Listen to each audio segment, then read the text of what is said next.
had it as part of the welcome, and a special big Glendale welcome. Where is everybody? Jeez. Are we on? All right, we're here.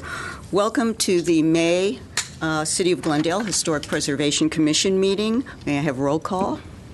Commissioner Craig-Noddy? Here. Commissioner Morgan? Here. Commissioner Shire? Here. Commissioner Vartanian? Here. Commissioner Vidor? Here. Thank you. All present. And the agenda for this meeting was posted on or before May 14th, 2016, on the bulletin board outside of City Hall. And we'd like to give a very warm and enthusiastic welcome to our newest commissioner, Chris Craig-Noddy. Thank you very much, everyone. Craig-Noddy. Thank you.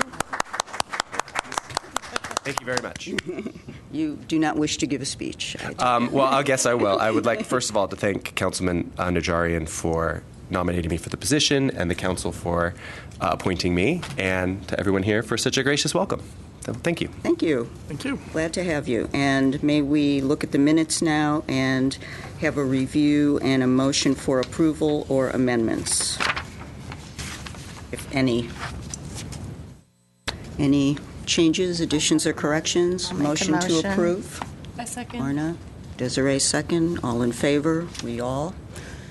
Okay. Commissioner Vartanian? Yes. Commissioner Shire? Yes. Commissioner Craig-Noddy was absent. And Commissioner Morgan? Yes.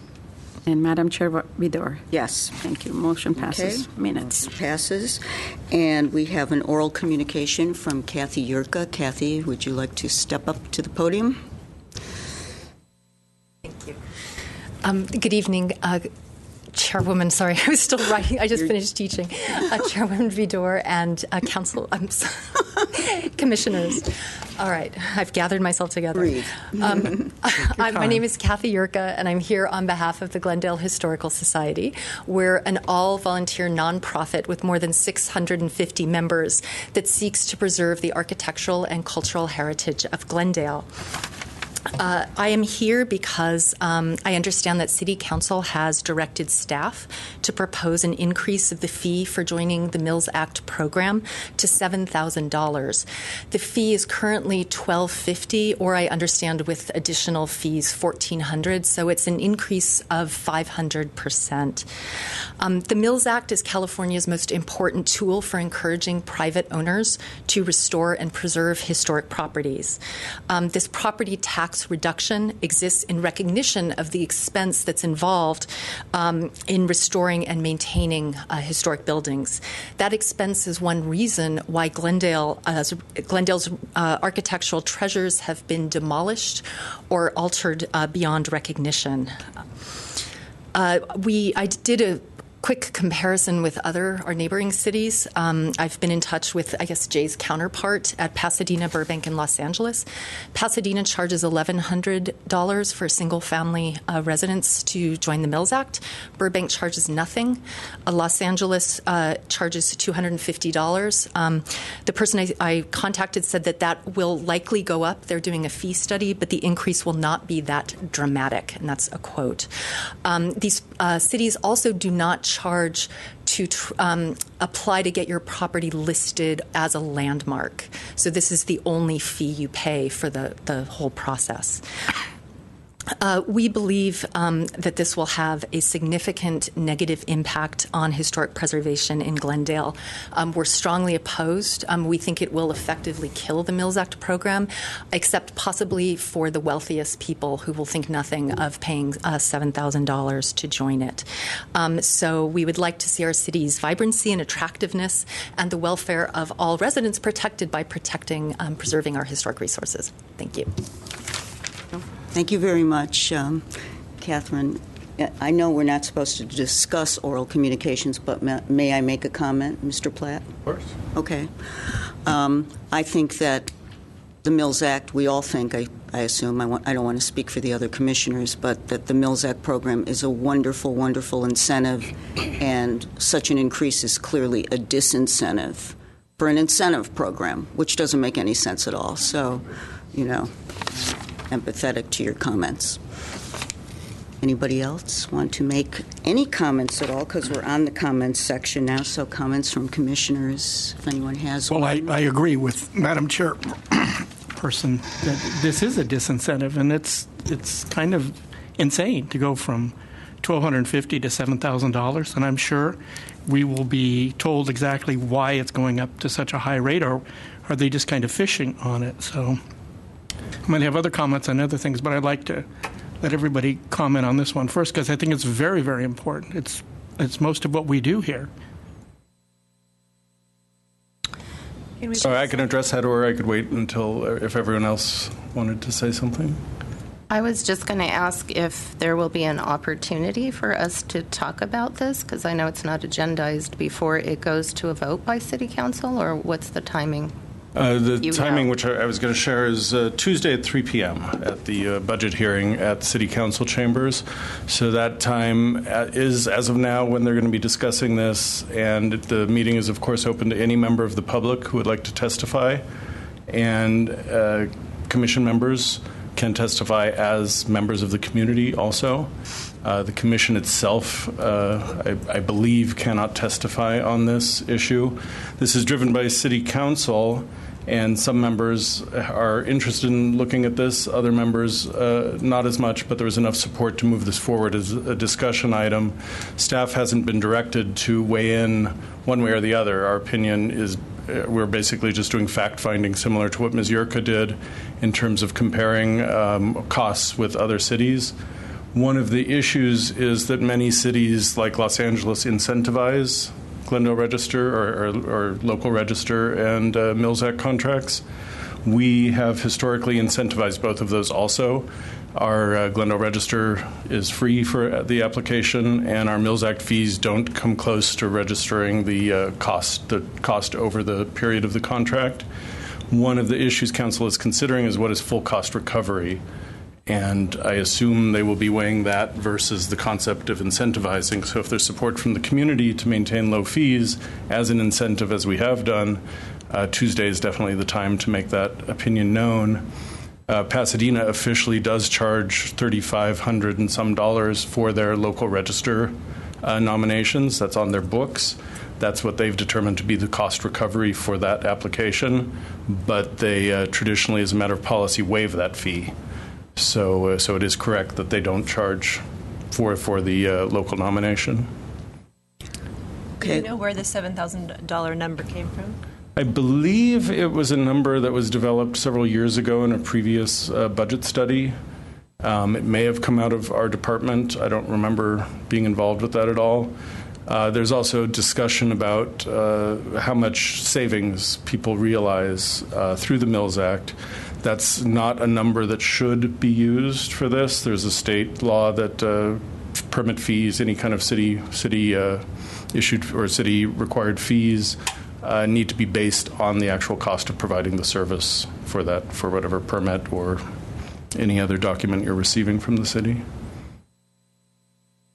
Does anyone else have any comments on this topic or any other topic? Well, I just thought I would say it's interesting that wasn't it just a couple of weeks ago that they expanded the program by allowing for contributors in the districts to participate, and now it seems like they're shifting gears completely and now making it almost impossible for a lot of people to want to participate. So I don't know, it just seems we're getting mixed signals from them, seems like. Right, and that's true.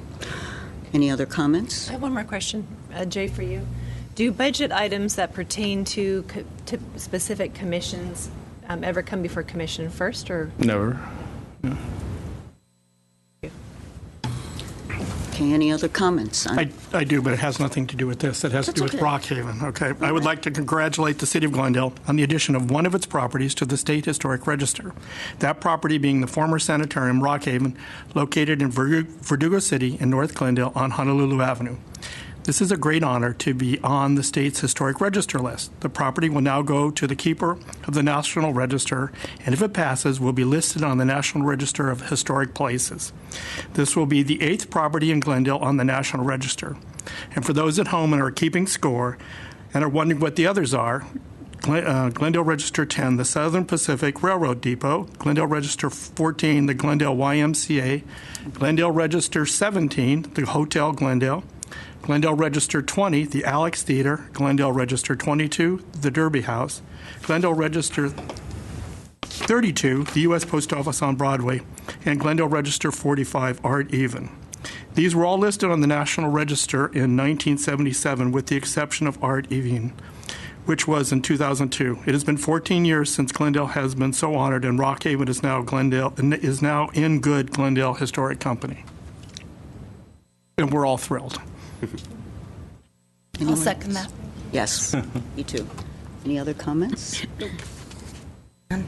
Okay, I have a couple comments.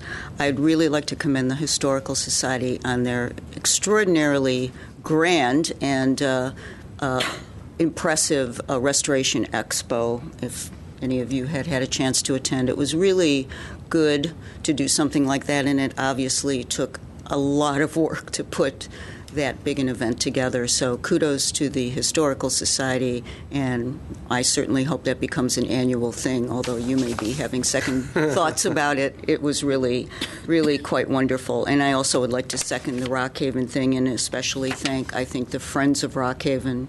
And I don't know who did the application. I believe it was the Friends of Rockhaven Yes. who submitted, and thank them for their efforts to recognize Rockhaven. And there's a great article in today's News Press by Catherine Yamada about the history of Rockhaven, so check that out if you haven't seen it yet.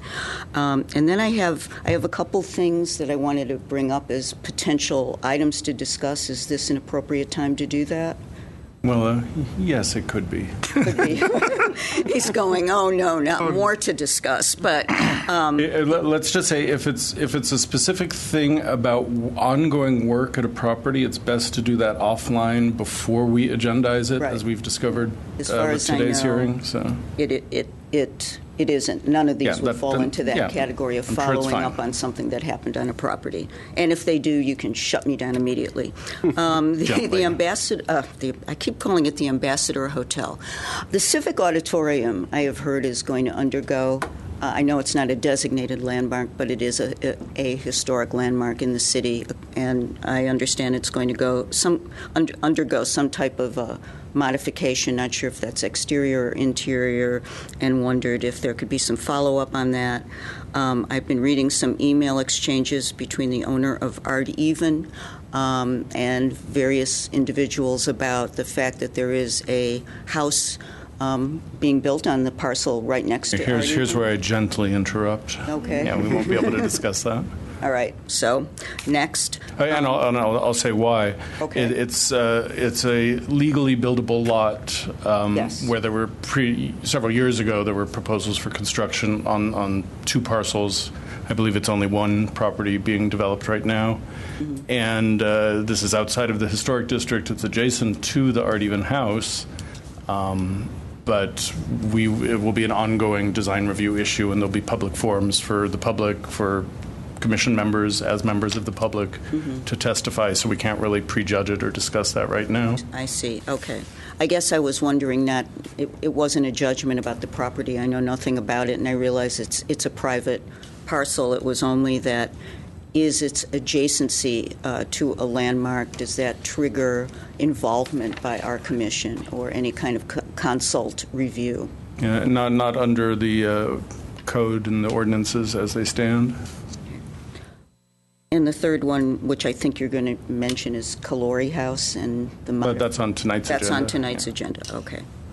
Well, that's it then. So there is no old business, and so we'll go on to new business. The first agenda item, 7A, is 1440 Melwood Drive, application for historic resources designation. So I will turn it over. And before Christina starts, I just want to reintroduce Christina Park to the Commission and introduce her to Commissioner Cragnotti. Christina was with us previously and has returned to help us out, focusing on preservation issues. So, Great. back.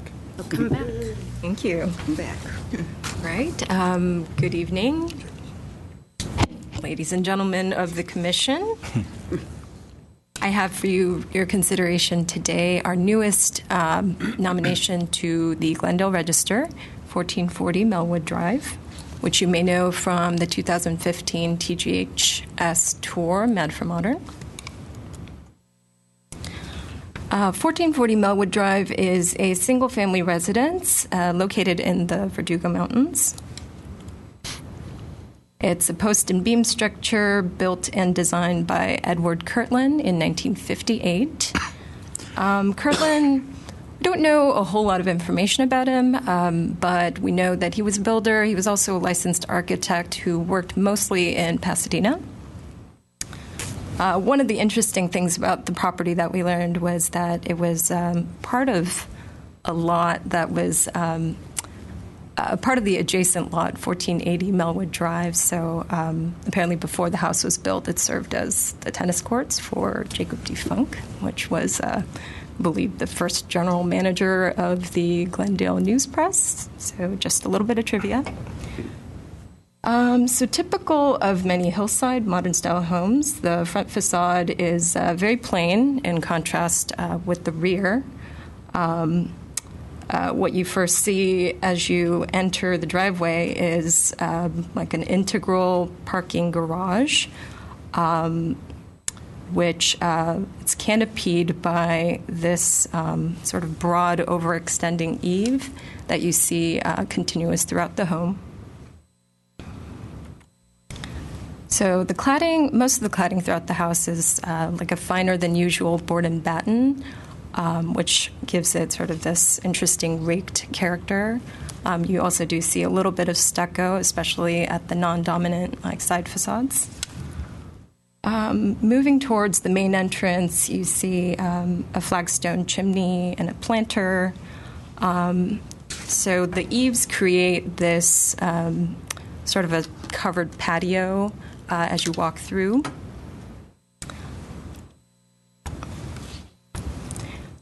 There's also, let me go back for a second, there's also sort of this wrought iron gate and a concrete block wall that also gives it a little bit of texture in contrast with the mostly plain front facade. One of the interesting things, one of the things that I liked best about the house was this sort of accent wall that has like kind of like a cool geometric relief pattern. So the entryway is flanked by this wall and also like a wall of glass. Okay,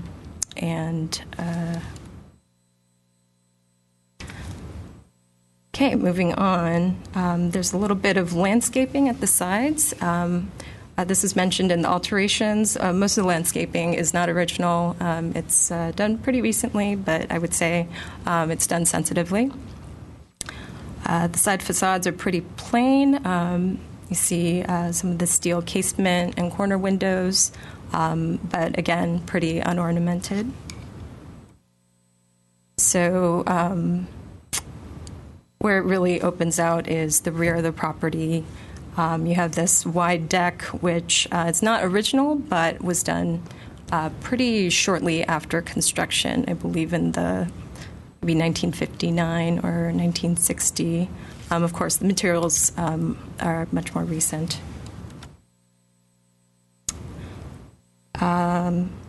So the rear facade, as I mentioned, has the broad horizontal expanses of windows and sets of sliding glass doors that lead out to the backyard. Again, they're shaded by these wide eaves and these heavy masonry block posts. So one of these features that you see in mid-century modern houses is the lanai, which was, interestingly, it was enclosed in 1992 by one of the previous owners, and it was restored, I believe, in 2014 by the present owners. So here are a few more photos of that rear.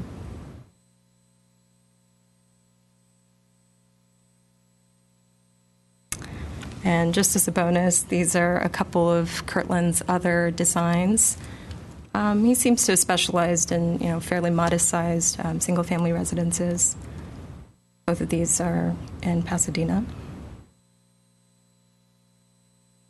So based on the information provided in the nomination, staff believes that 1440 Melwood Drive is eligible for listing on the Glendale Register based on Criterion 3 or its architectural significance. And As far as I could tell, because the lanai was a restored feature, initially we thought that may have been an addition to the property, but since the walls were removed, really the only alteration is the roof materials, which originally had that tar and gravel, sort of like rock-studded look. Losing that feature, takes away a little bit, but overall we would say that the integrity is very high. The house is very intact for its age. And then we didn't find any significance for the bail bondsman, Al Barker. So Yes, although the house was built for him. So. Yes. Oh. We have Hector Montejano, the owner of the home. Kim Cannon, would you like to speak, Hector? Good afternoon, Hello. Chairwoman, Vidor, and Commissioners. Thank you so much. I appreciate so much to having the House considered for the Mills Act. It's been a project for us for the last year and a half to restore this house. It was not in its condition, so we've been working and trying to restore it as much as possible to make it look original. And it's our plan to continue to keep it in good condition. So, again, I want to thank you for considering the house. Thank you very much. So modest. Does anybody, before we close off the public hearing and discuss, have a question for the owners? Or we can just make comments? Okay, let's go to comments. Are we starting at this end? Well, we're starting to talk. Close the public hearing and then... We are closing the public hearing, and we're going to discuss. Okay. So, any comments? Speak right up. I'll start. I actually was fortunate enough to see the house before Hector and Kim bought the house, and I can tell you the transformation that they've put the house through. Just bringing it back to life is quite commendable, and they just have done a great job. The lanai, when they opened that back up, it just changed the whole feel of the house. It was this really closed-in, awkward thing that the previous owner had done, I guess. Anyway, it opened it all up, made the whole thing come to life, and it's been a labor of love, I can tell. So I think they did great. Thank you. And I think during our comments, we can incorporate in if there are any Mills Act specific issues we want to bring up, because Yes. we're going to be approving or disapproving a landmarking and a Mills Act contract. So Right. if anyone has anything, include that in your comments. Anyone else? Well, I'll go. I just would like to thank Hector Montejano and Kim Cannon for allowing us to tour his home. This home, which is an excellent example of modern architecture and does feature many of those character-defining features of the style and construction techniques. When you go out to the pool and you look back at the residence, you can see the house retains a high degree of historic integrity. The fact that Mr. Montejano has taken away features such as the enclosed lanai back to its original design shows the faithfulness of the owner. It's almost a case study house to me for modern style homes. But, when you look at these pictures, you really don't get the feeling of what this house is. I mean, you really need to go out to the pool and look back. It's exactly what I would define a modern house to look like. I mean, that's, if you put it in the dictionary, that would be the one. And I just want to say I agree with the staff and that this house is eligible for listing on the Glendale Register. Thank you. Anyone more comments? I'll go. We're all going to harp on the same things. It's an amazing home. And I also, believe for a number of reasons that have already been stated that this home does indeed meet Criterion 3. I myself was first introduced to this home on the Historical Society home tour last fall. I hadn't seen it before and didn't even know it was there. It's kind of hidden off the street, so it's one of our hidden gems. And being the third owners, I think it's really remarkable that there has been very little change to the home since it was built in 1958. And I also thank you for your enthusiasm in restoring it and preserving it. I think it's just nice that you took the time and effort to restore the lanai back to its original condition. And for me, I also really appreciate the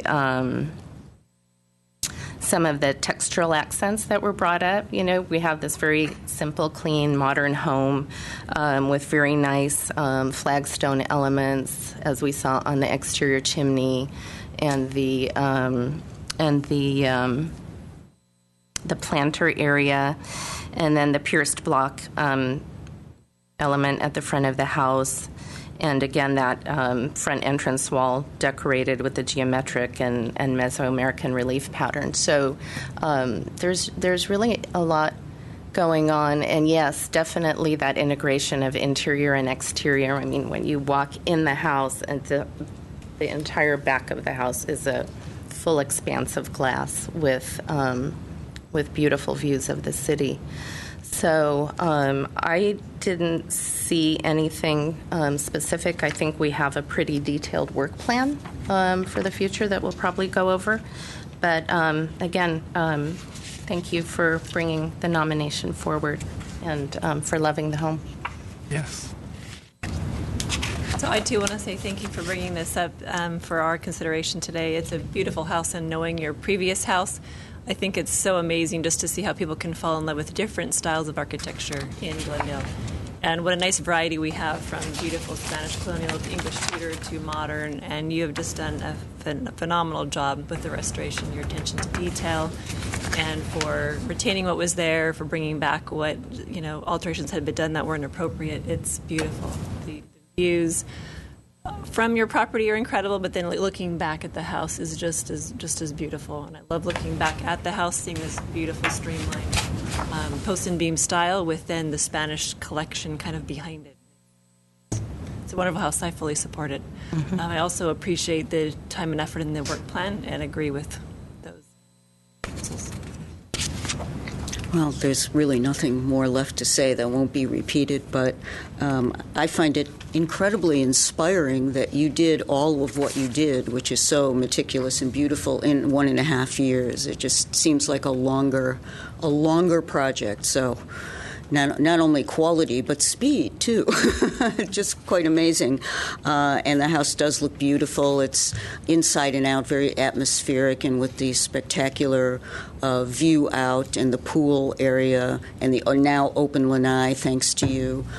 It really has that feel of beyond a classic modernist home. It's really exemplary of a modernist home. It just isn't a good modernist home. It's, really a cut above many.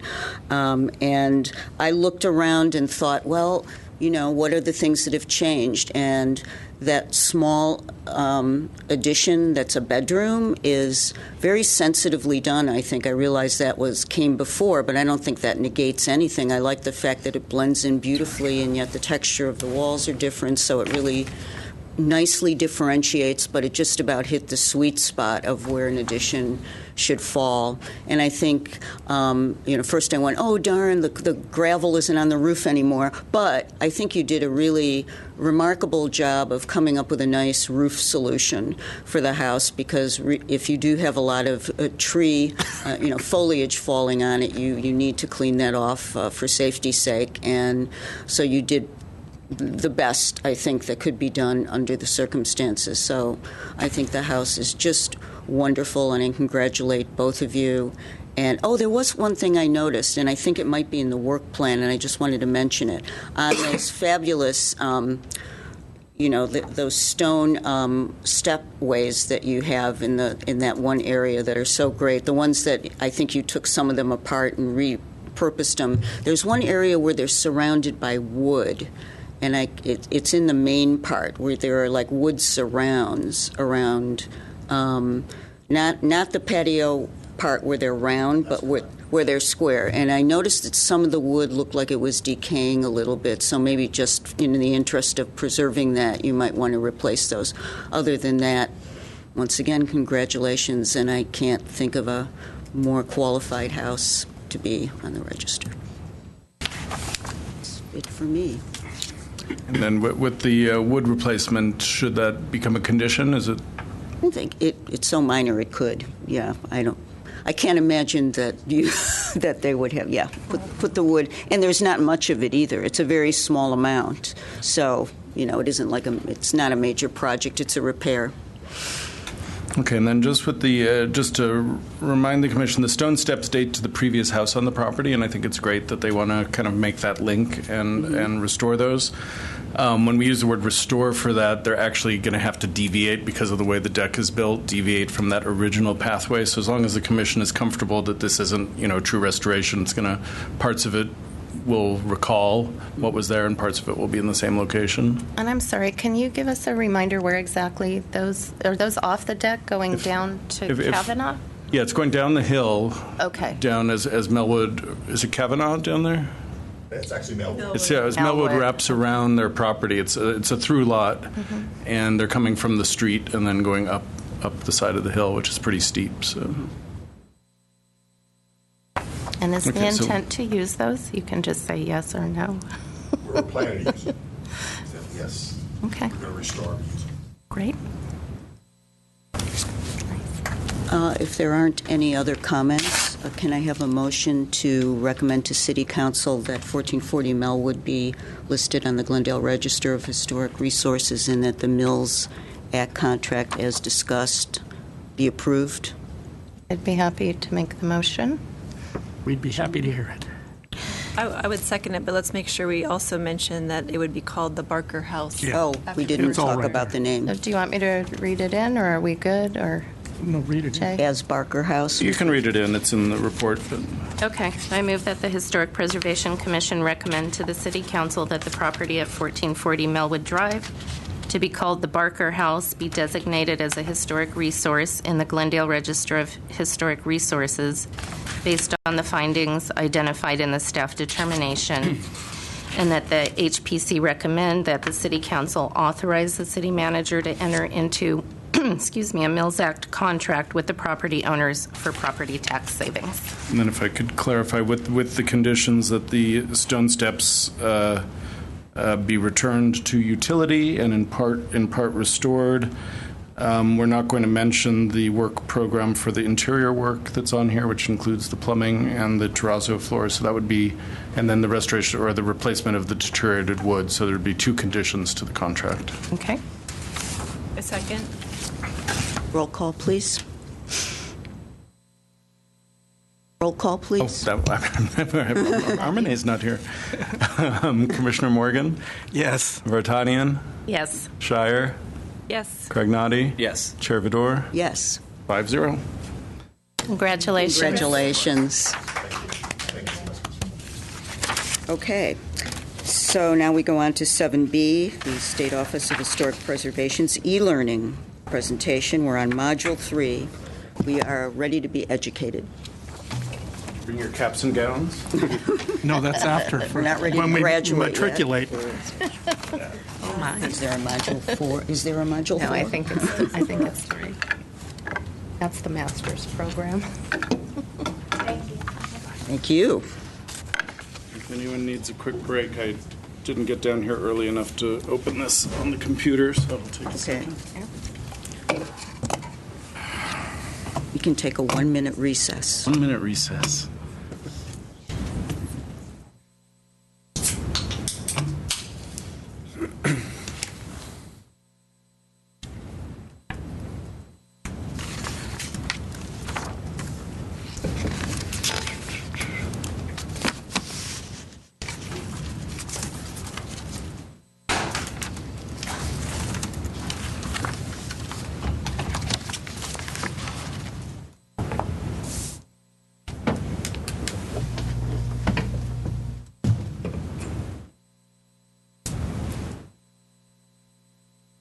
These with, so I just want to put it here so that It's not a good start.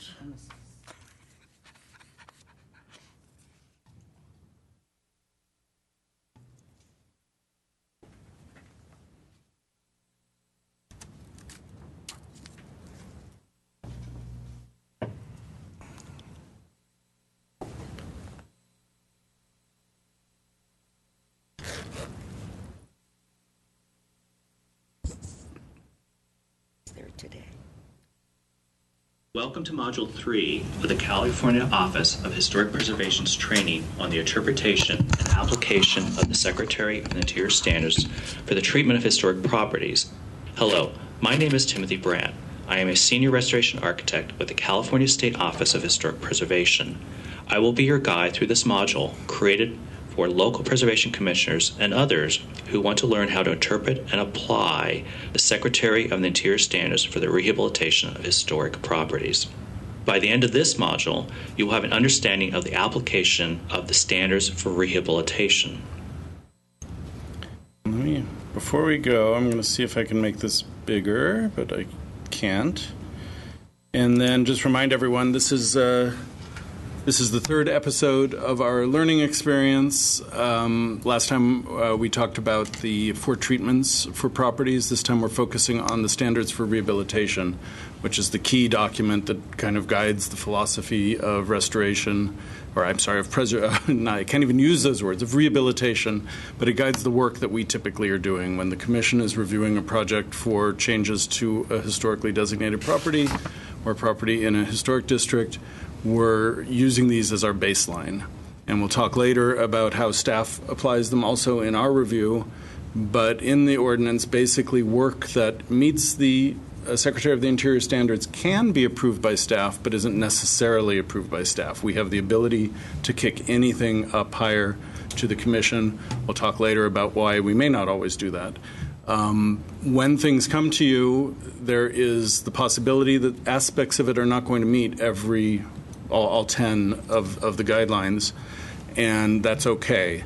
You're allowed to make decisions. You're even under our ordinance allowed to make a decision for work that doesn't meet the Secretary of the Standards. We don't expect that to happen very often, but it's built into the ordinance specifically so that if there's a situation where you feel that it's important that one aspect of a proposal move forward, you have that latitude. So that's just so you know, but I don't expect that to come up very often. We can do this the way we did last time, where if you have specific questions for me or want to discuss anything among yourselves, just let me know. We'll stop it and pick it up as we go along. So, ready to roll?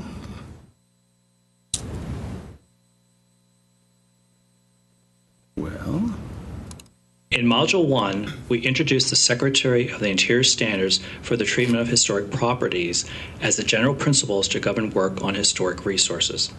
In Module 2, we covered the 4 treatments and the related standards for preservation, rehabilitation, restoration, and reconstruction. Of those 4 treatments for historic properties, the standards for rehabilitation are the most commonly used for building projects in the United States and are the focus of this module. Rehabilitation is defined as the act or process of making possible an efficient contemporary use for a property through repair, alterations, and additions while preserving those portions or features that convey its historical, cultural, or architectural values. Change is often necessary for the adaptive reuse or continued use of a building. Remember that of the 4 treatments, only rehabilitation allows for an efficient contemporary use through alterations and additions as long as the historic character of the building remains. To read more on the rehabilitation standards and the illustrated guidelines showing specific examples with recommended and not recommended actions, click on the Resources tab above. Now we'll look at each of the 10 standards for rehabilitation. Use them for reviewing and evaluating proposed work on historic properties. In brief, the rehabilitation standards outline the following approach when considering work on historic properties. Standard 1, select a compatible use. Standard 2, preserve character-defining materials and features. Standard 3, retain the sequence of historical development. Standard 4, consider later changes as potentially significant. Standard 5, protect distinctive construction and craftsmanship. Standard 6, repair rather than replace. Standard 7, avoid destructive physical and chemical treatments. Standard 8, minimize impacts to archaeological resources. Standard 9, make alterations and new additions compatible. And Standard 10, make new additions reversible. that's a really good distillation for this.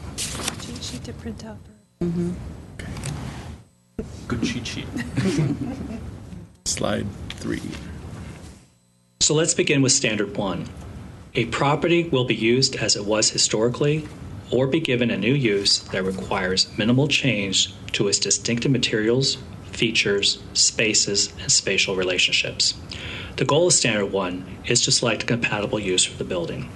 Whether considering a continued use or a new adaptive reuse, look to the existing building size, scale, massing, layout, and spaces and volumes for clues on the compatibility of any new work. Compatible new uses illustrated here include McClellan Air Force Base officers' housing in Sacramento, where single-family officer housing was converted to hotel use that required no changes to the exterior and minimal interior changes. This second example shows the adaptive reuse of a gas station into a neighborhood restaurant that allowed character-defining features such as the overall setting and architecture, garage openings, and interior volumes of the office and garage bays to remain as part of the rehabilitation.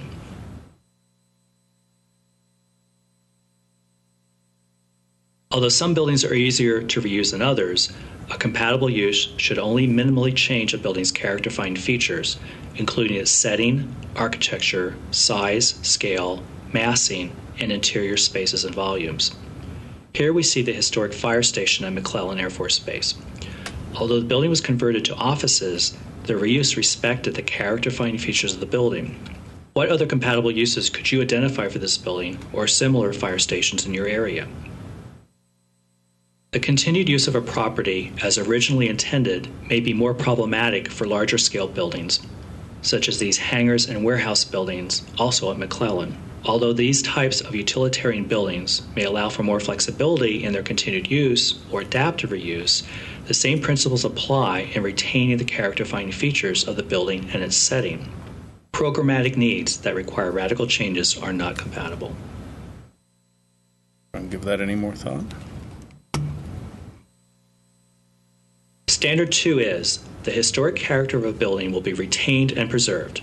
The removal of distinctive materials or alterations of features, spaces, and spatial relationships that characterize a property will be avoided. The goal of the second standard is to preserve the character-defining materials and features of the building. You can apply Standard 2 to your review of any building, whether it is the Carson Mansion in Eureka or a vernacular building in Calaveras County. To apply this standard, first identify, then retain, and preserve those features that contribute to the character of the building.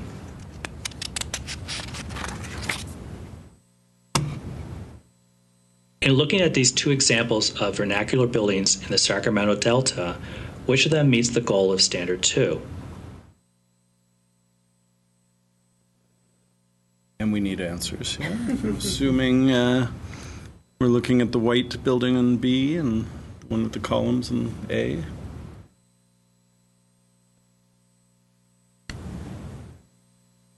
It's hard to tell. I wish. Look like they Yeah, could. I've tried. I don't have any technical way that I know of. I'm sorry, Arlene? Well, from here at this size, they both look like they could qualify under historic character, but I can't see the finer points. Well, my guess, and I know, and it's compounded by the fact that our bulb and projector are kind of lousy right now. Looking at this building, this is all corrugated sheet metal on the face of this building. I suppose that there was a ground level storefront of some sort that's either behind the sheet metal or was removed and covered. So I'm going to guess that this building, which retains its... which is the question? Is it one of those? Which of them best retains? Yes, best retains. Okay, you're going with A? Sure. Yes, this building retains its historic character. Yeah, we've talked about the idea of someday having monitors on the dais for everyone and really ramping up our tech in this room, but they don't even do it at City Council. Yeah. So we'll see. Maybe with Let's those look at how numbers. this building retains. Sorry? In looking at these two examples, 7,000. That was... let's look at how this building retains its historic character. How many features can you identify that contribute to the historic character of this building? Balcony. Will we balcony. need to give you a number? Is that what they're asking? I doubt it. They'll probably reiterate some. Windows, the balcony. Parapet, What's the thing on the top called? window pattern. What is that on Parapet the from top? here. No, that's So it's a little Wild West kind of parapet up there. What? The storefront area looks has an early look. I have no idea what this cladding is. It'll be interesting if they say. I can't tell at this resolution. These buildings were originally very similar to the building we just reviewed. Can you identify the changes that have resulted in a loss of historic character? Minus everything we just said, right. except for aspects of the window pattern and the parapet. Standard 3 says each property will be I'm sorry. These buildings were originally very similar to the building we just reviewed. Can you identify the changes that have resulted in a loss of historic character? Did you include the removal of porches, the loss of storefronts and center entries, the loss of parapets, the incompatible windows, and new siding that is not in keeping with the character of the original buildings, some of which is still evident on the side elevations?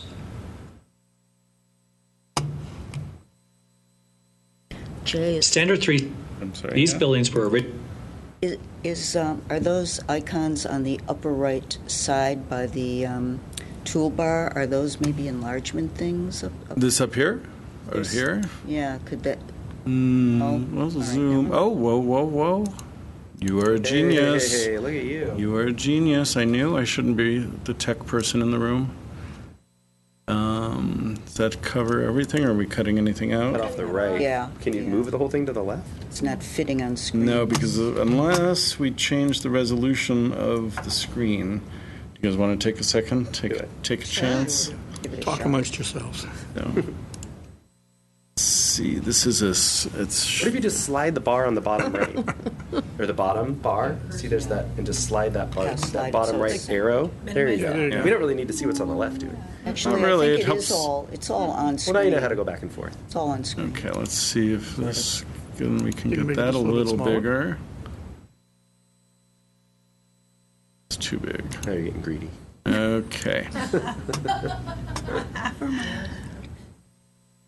There we go. Wait a second. Yep, Got too to be able to get greedy. to that button, the next button. Yeah. That's right. 150 looks like it. We could go back to the way we were. Perfect. originally very similar to the building we just reviewed. Can you identify the changes that have resulted in a loss of historic character?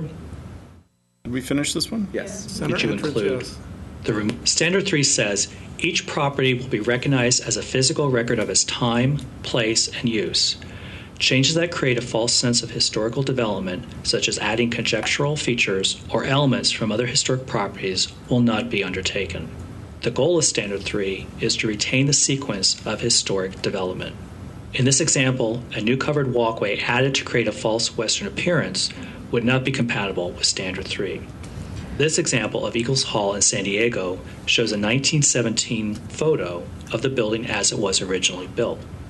The primary elevation of this classical revival building was composed of 3 bays separated by stylized pilasters and capped with a frieze and pediment. When the building was enlarged in 1936, the original frieze and pediment were removed, and 3 new bays separated by replica pilasters were added. As part of a 1980s rehabilitation, the owners put a pediment and frieze back onto the building, creating an appearance that never existed. As a result, the project did not meet Standard 3. In this example, the owners of the Shipsey House looked to the main residence when they constructed a new garage to replace a non-historic garage on the property. Although new construction, the design, materials, and overall scale were based on the original house and respected the character of the property. In addition, missing features on the residence were reconstructed based on historic photographs and documentation. As a result, this project met Standard 3. Now, there is a place, and some members of our audience might be interested in talking about this. one member of our audience, a few perhaps. When you're rebuilding something like this and you create this faux Victorian garage that's new construction, there's room in the preservation dialogue for differences of opinion on this issue.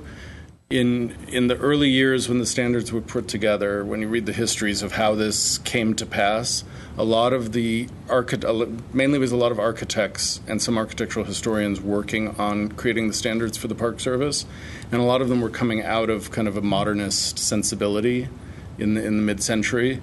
And so when you talk about additions to new buildings and what's appropriate for new construction, we're often looking to differentiate the new construction from the old. How do you do that? How differentiated does something have to be? Those are all discussion points for us to consider. I'm very open to kind of a wide range of possibilities within that, and we can take public comment as the chair is interested in opening the discussion. So Sure, I hope I speak for everybody, but I think it would be great to have some dialogue going. Mm-hmm. So we can open a public hearing right here and now. So you just come to the. It'll be easiest to talk about things as they come up. You'll just have to officially That's okay. close the hearing. We'll keep the public hearing open, and before you leave, make sure you fill out a speaker card. But just raise your hand if you want to make a public comment during this training period. You could just yell. Yeah. Hi, I'm Francesca Smith. One of the things that I look for in reviewing things is whether the casual passerby, those of you who aren't, I know some of you are architecture or preservation professionals, whether you can tell if that's new. And in looking at this, when we all went, oh, look, there's the cute garage from when the Shipsy House was built, really, it's not easy to tell whether or not that's new, and that's something that I would look for a little more differentiation, not a glass hyphen, but a little more differentiation so that people can tell it's new. Okay, thank you. Yeah. And this is a perfect example of how much room there is for discussion using the standards. They're purposefully broadly drawn, and two consultants of equal, education and integrity can disagree on things. I agree on this one. I think it is kind of a false statement of history to create this faux Victorian carriage house practically rather than a garage for a car. But the State Historic Preservation Office is using this as an example of how this meets the standards. Mm-hmm. So I think we can see that there's this balancing act. When I'm teaching my students this subject, I often talk about our entire field being a field of storytelling. We're finding stories from what we look at, and then we're finding ways to express those stories to the broader community. And some stories are more compelling than others. Some stories are geared toward one audience over another. There's so many potential outcomes in preservation that it's kind of heartening to know that we're not this moribund, rigid field that is just we see things one way and we'd always do it the same way, because it would be deadly if we did that. So I think this is a great example of how there's room for respectful disagreement here. And we're done with that one, right? Yes. Okay. Standard 4 states, changes to a property that have acquired historic significance in their own right will be retained and preserved. The goal here is to recognize that buildings change over time and later changes can become significant. Features don't have to be original to be historic and significant. Most buildings change over time. You should consider whether changes made to the building have achieved their own historical significance.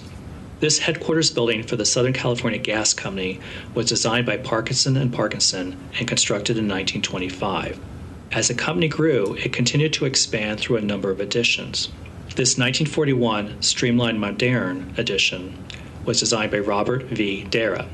The 1952 Utilitarian Postwar Modern edition by London, Hayward, and O'Connor, and the 1959 Corporate International edition by Albert C. Martin and Associates.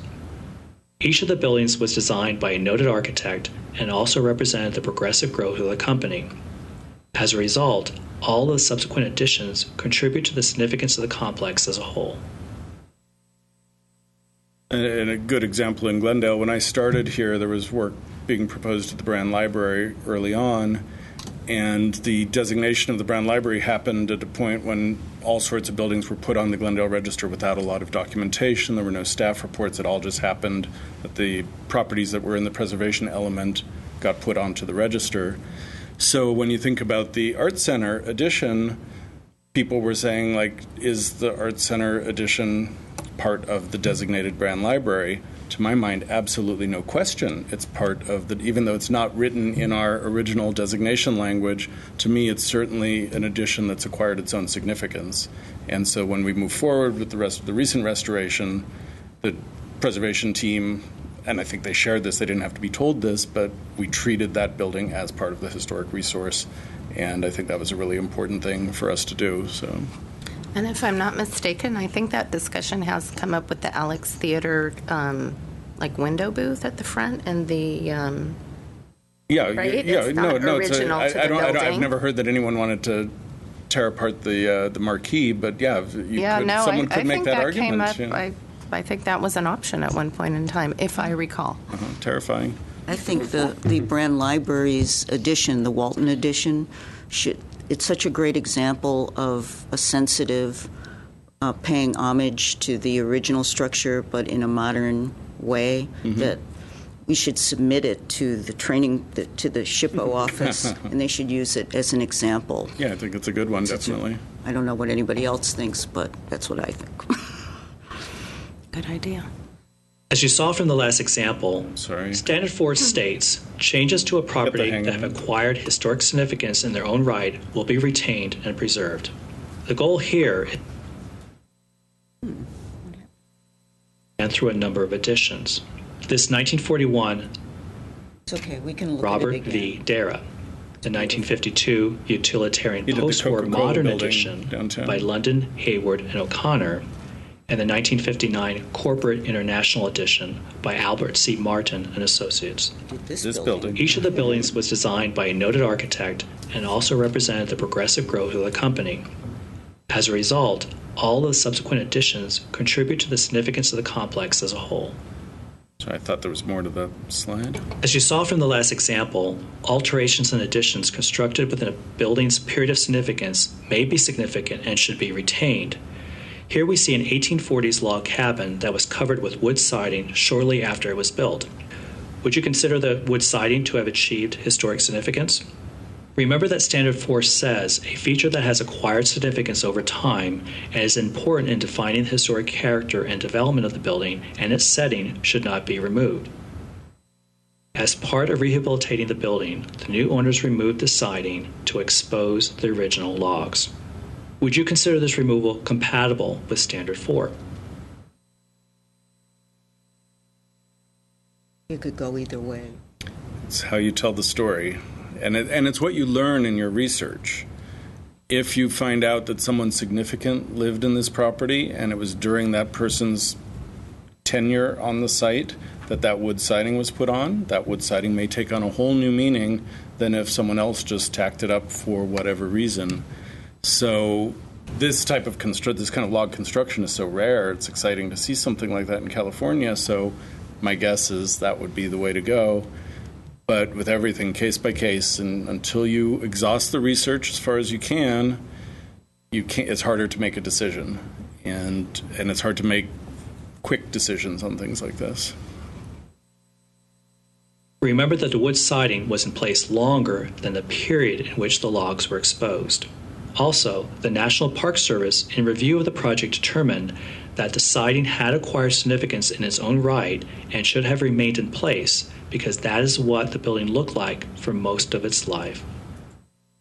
Which is interesting. It's just like when you think of people who expose brick walls, interior especially, and everyone's like, oh, that's cool, it's like New York, it's like an old loft, it's like Soho or something.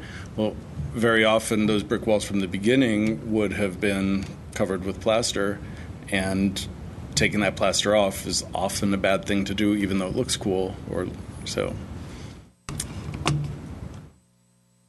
This is part of the story. If you didn't know when this wood siding was put on, you wouldn't be able to say it was on longer necessarily than the original log siding.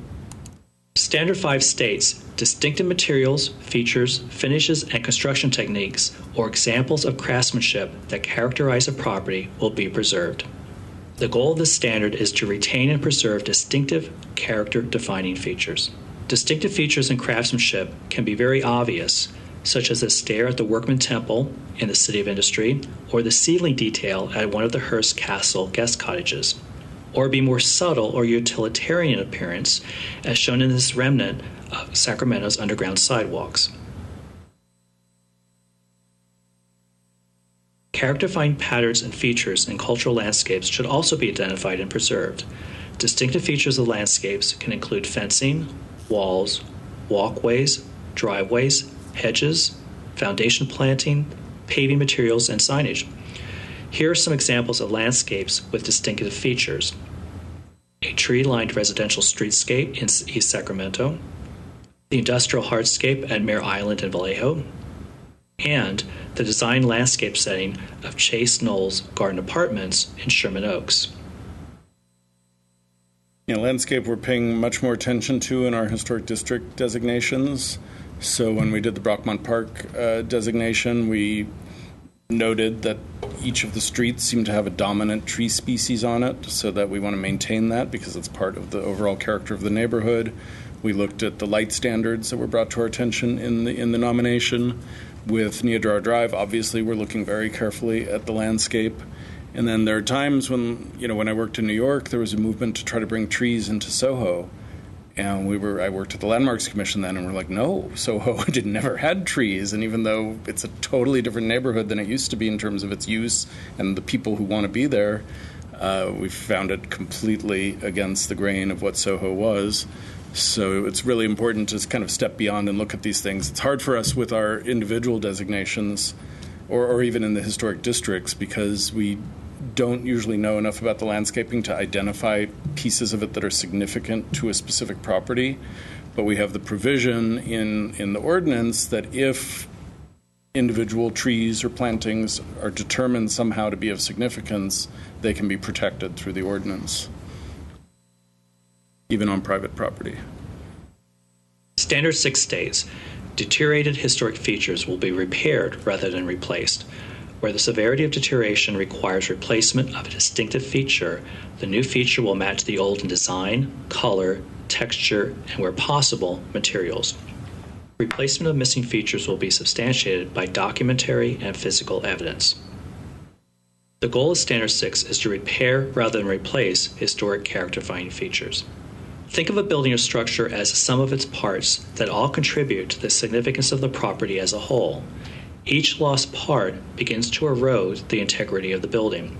And if you replace too many of those parts, you no longer have a historic building, but a replica. Using Standard 6, your first priority should be to repair important features. Only when a feature is beyond repair should you consider replacement, and then it should be done accurately. Can you identify the repair in this photo? In this example, a new handrail piece was spliced into the rest of the existing rail. This is a good example of limiting replacement to only one part of a larger assembly. Should you worry about the new part looking out of place with the rest of the fence? Not really, because in time, this new part will weather and match the finish or patina of the rest of the fence. Can you spot the inappropriate replacement in this house? Notice that the inappropriate replacement of a double-hung, multiple-light window, single light casement window, substantially alters the character of this building. Now step back and look at the building as a whole. Notice the wide variety of window types that have occurred over the years. This cumulative effect is a major impact that alters the character of the original building. Now, if I were looking at the lower level here, and you have these very elaborate curved muntins on these windows, usually on a house of this era, you would have this run all the way across. I would wonder and look very carefully at these windows to just see if maybe they either didn't have the money to do it, and sometimes it's a guessing game because you don't know just if the Muntin profiles and then the other details of the windows are the same, you can speculate that they were done at the same time, but you'll never know, probably. And it's just there's so many open questions that lead to guessing on these properties. These are obvious up here. This seems obvious, but it just triggers in my head, what if, maybe not. And that's the way I kind of approach these things. Replacement of a specific feature or material is sometimes necessary due to defects in the original construction methods, details, or the material itself. At the Wawona Hotel in Yosemite, the original non-structural porch skirting was partially replaced with a board-formed concrete wall as part of the overall structural retrofit of the building. Although constructed in new material, the concrete was board-formed to replicate the original wood skirting.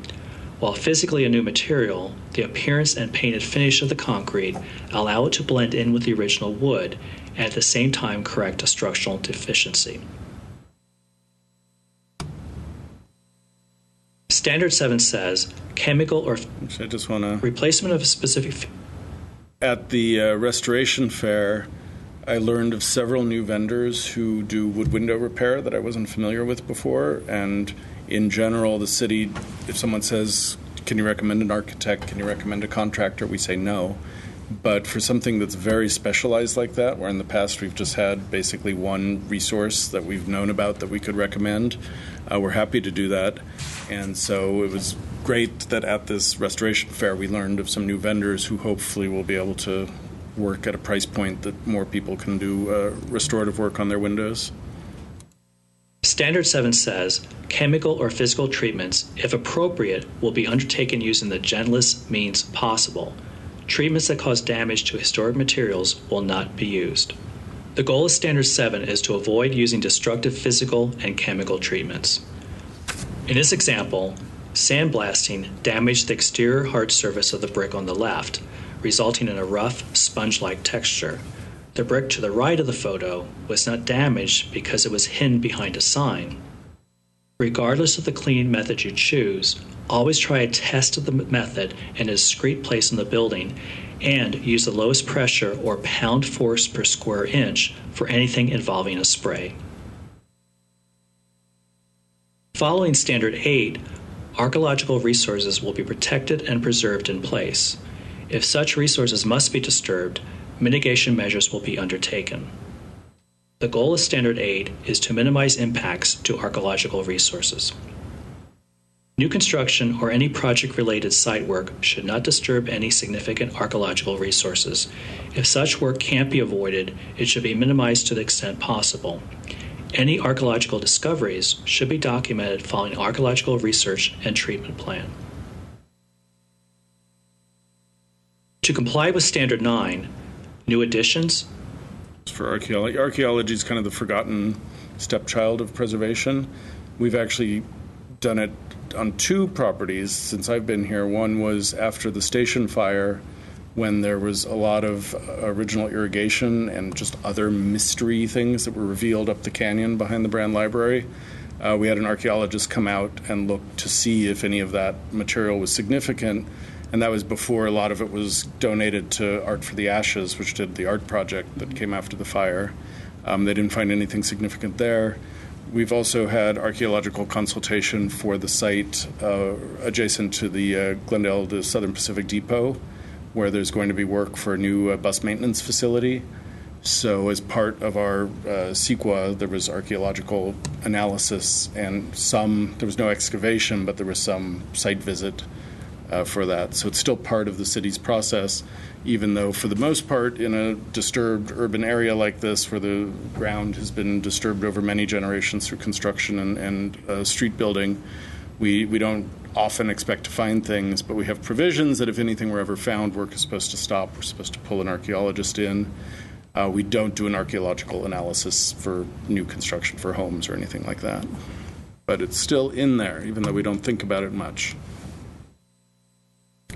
Oh, all right. Please come forward and make your comments.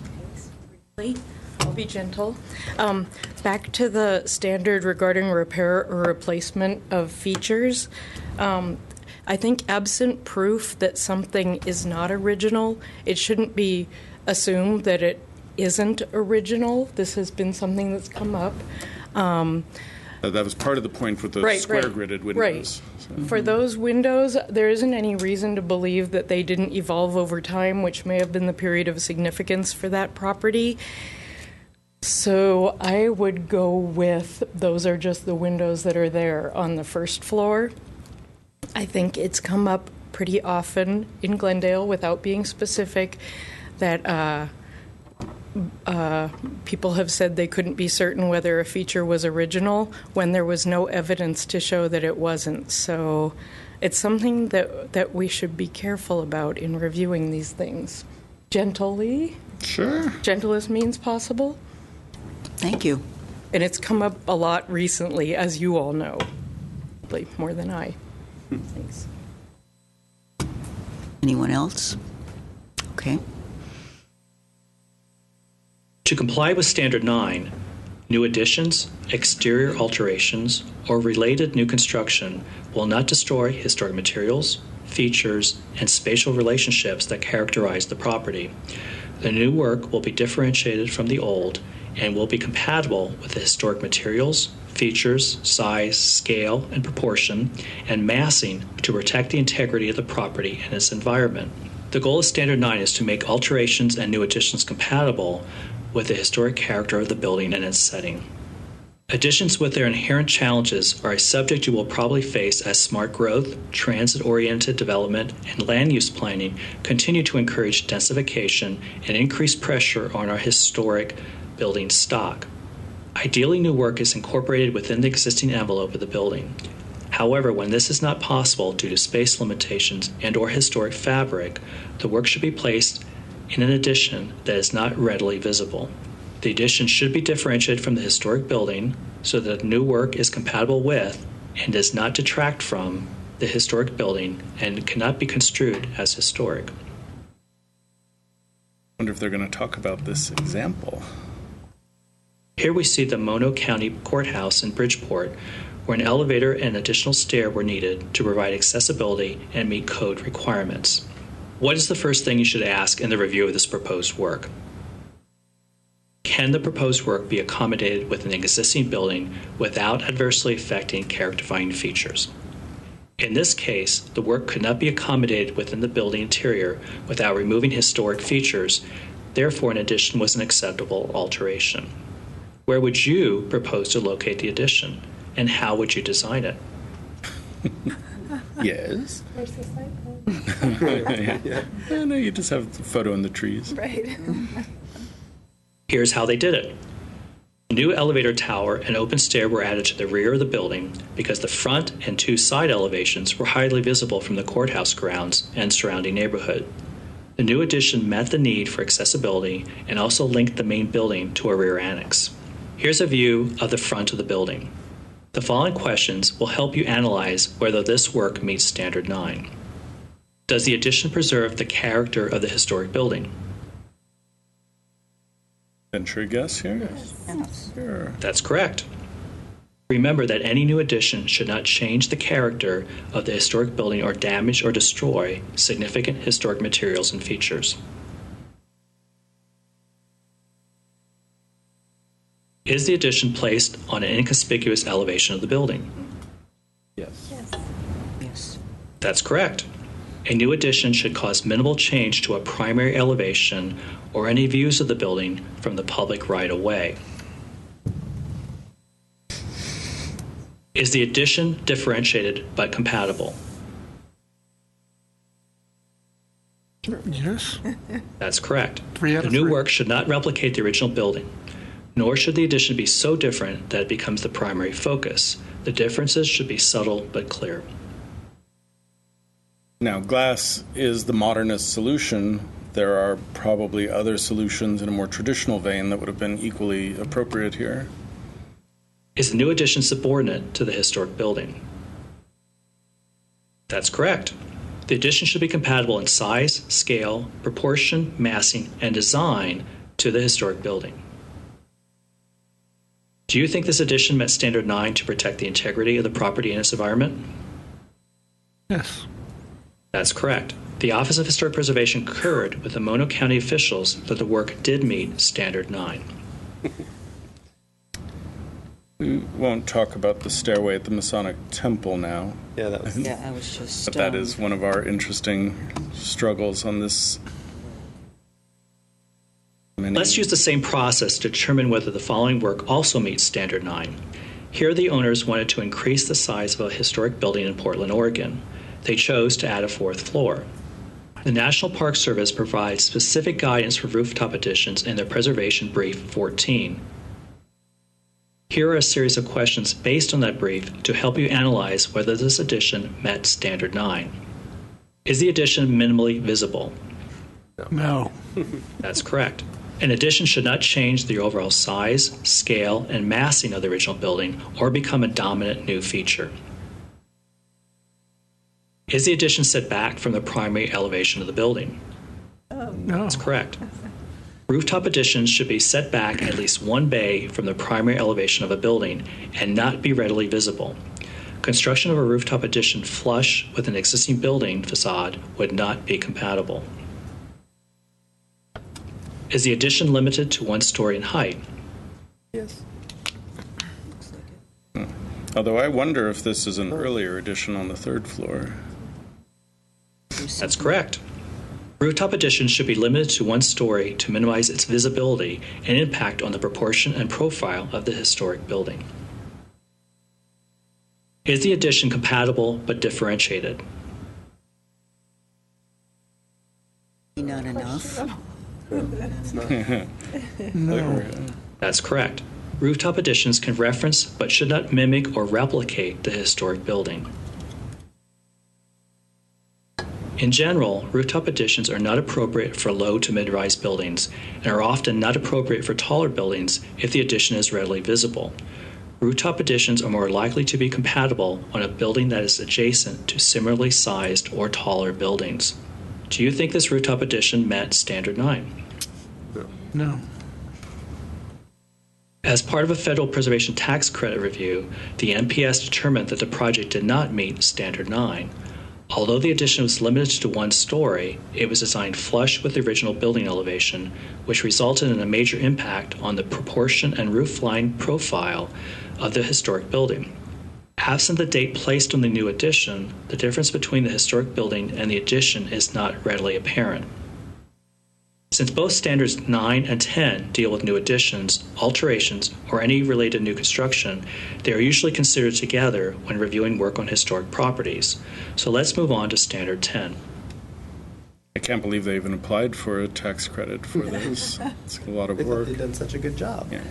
On a limited scale, I believe date stones can be effective. Certainly not in this example, but they can be in lots of others.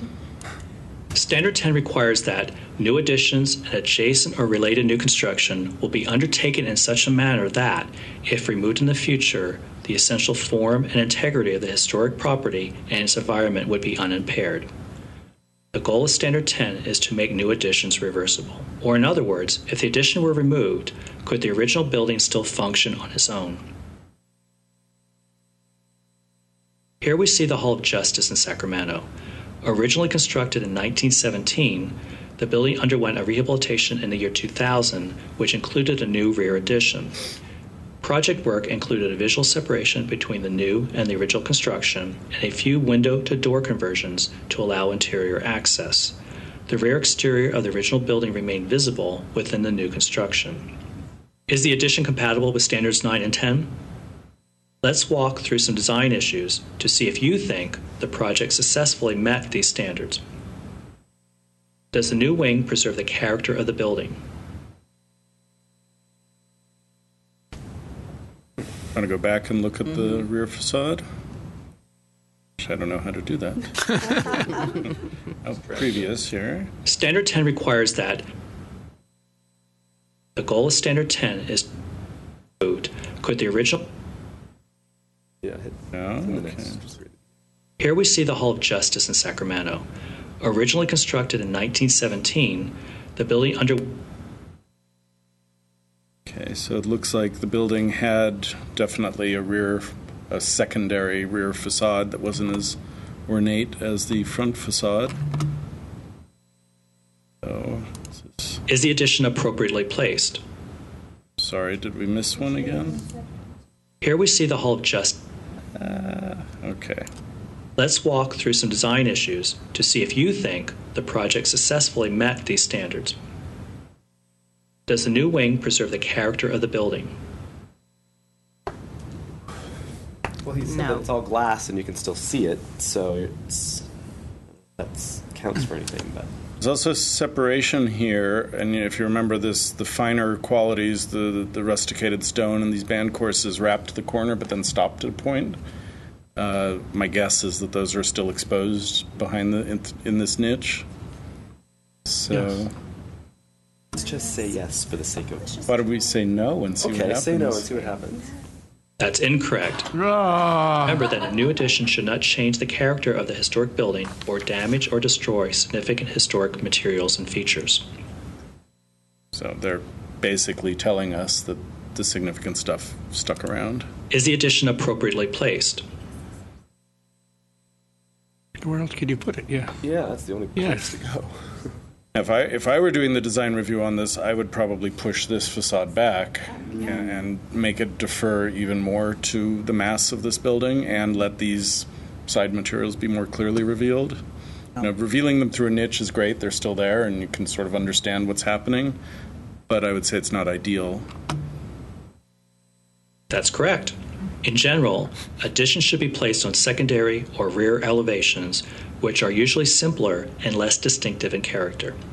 It may be possible to attach an addition adjacent to a primary or on a visible side elevation, particularly in urban areas where there's no other space available. However, in these circumstances, the addition should incorporate a simple recessed hyphen to physically separate the old and new volumes, or the new addition should be set back from the elevation of the historic building. In this case, a parcel of land across the back elevation of the original building was the only possible location for an addition. They could have showed us that at the beginning. That picture. Is the new addition clearly discernible from the original building? Yes. Let me think yes.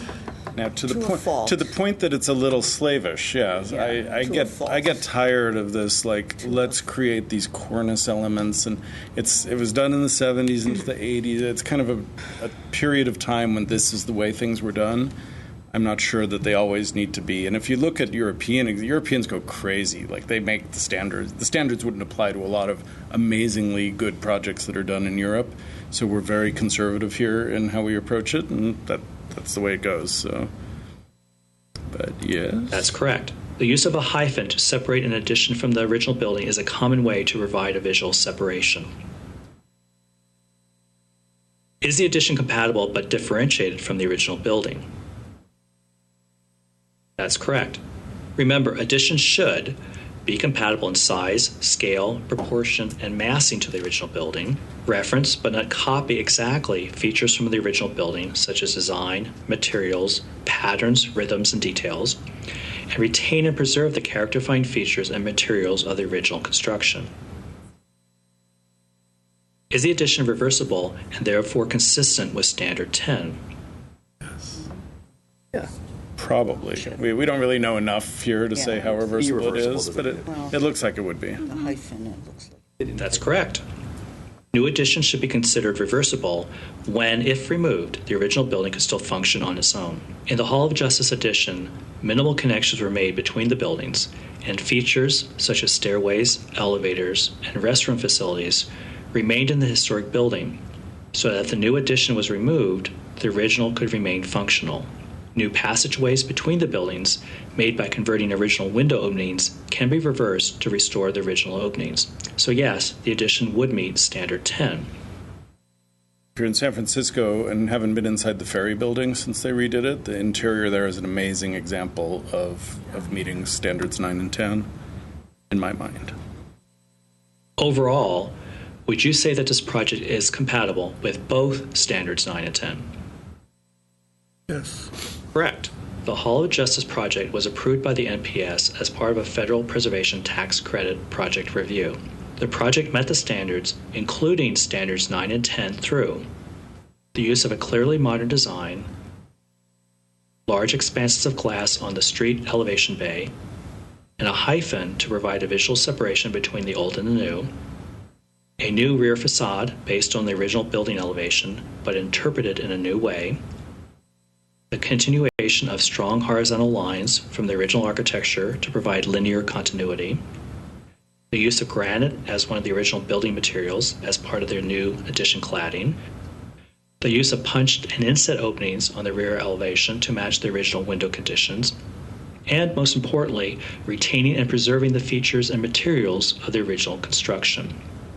To learn more about additions to historic buildings, you may want to read NPS's Preservation Brief number 14 on New Exterior Additions to Historic Buildings, Preservation Concerns. To access this brief, click on the Resources tab above.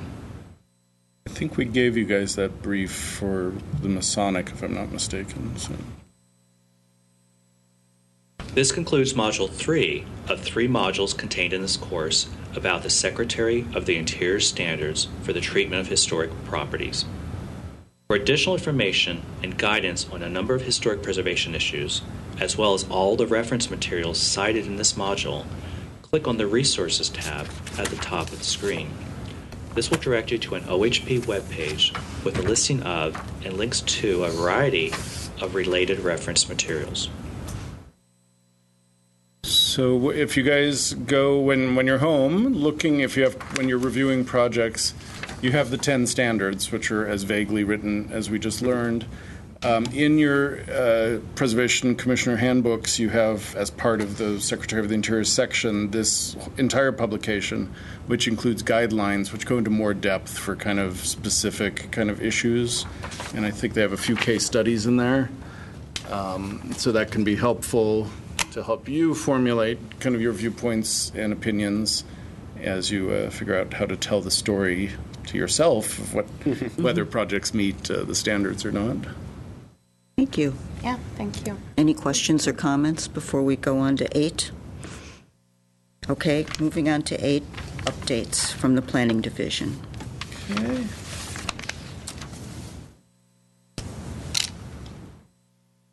Okay, I think all of you know that City Council recently decided to extend Mills Act contracts to contributing structures in historic districts.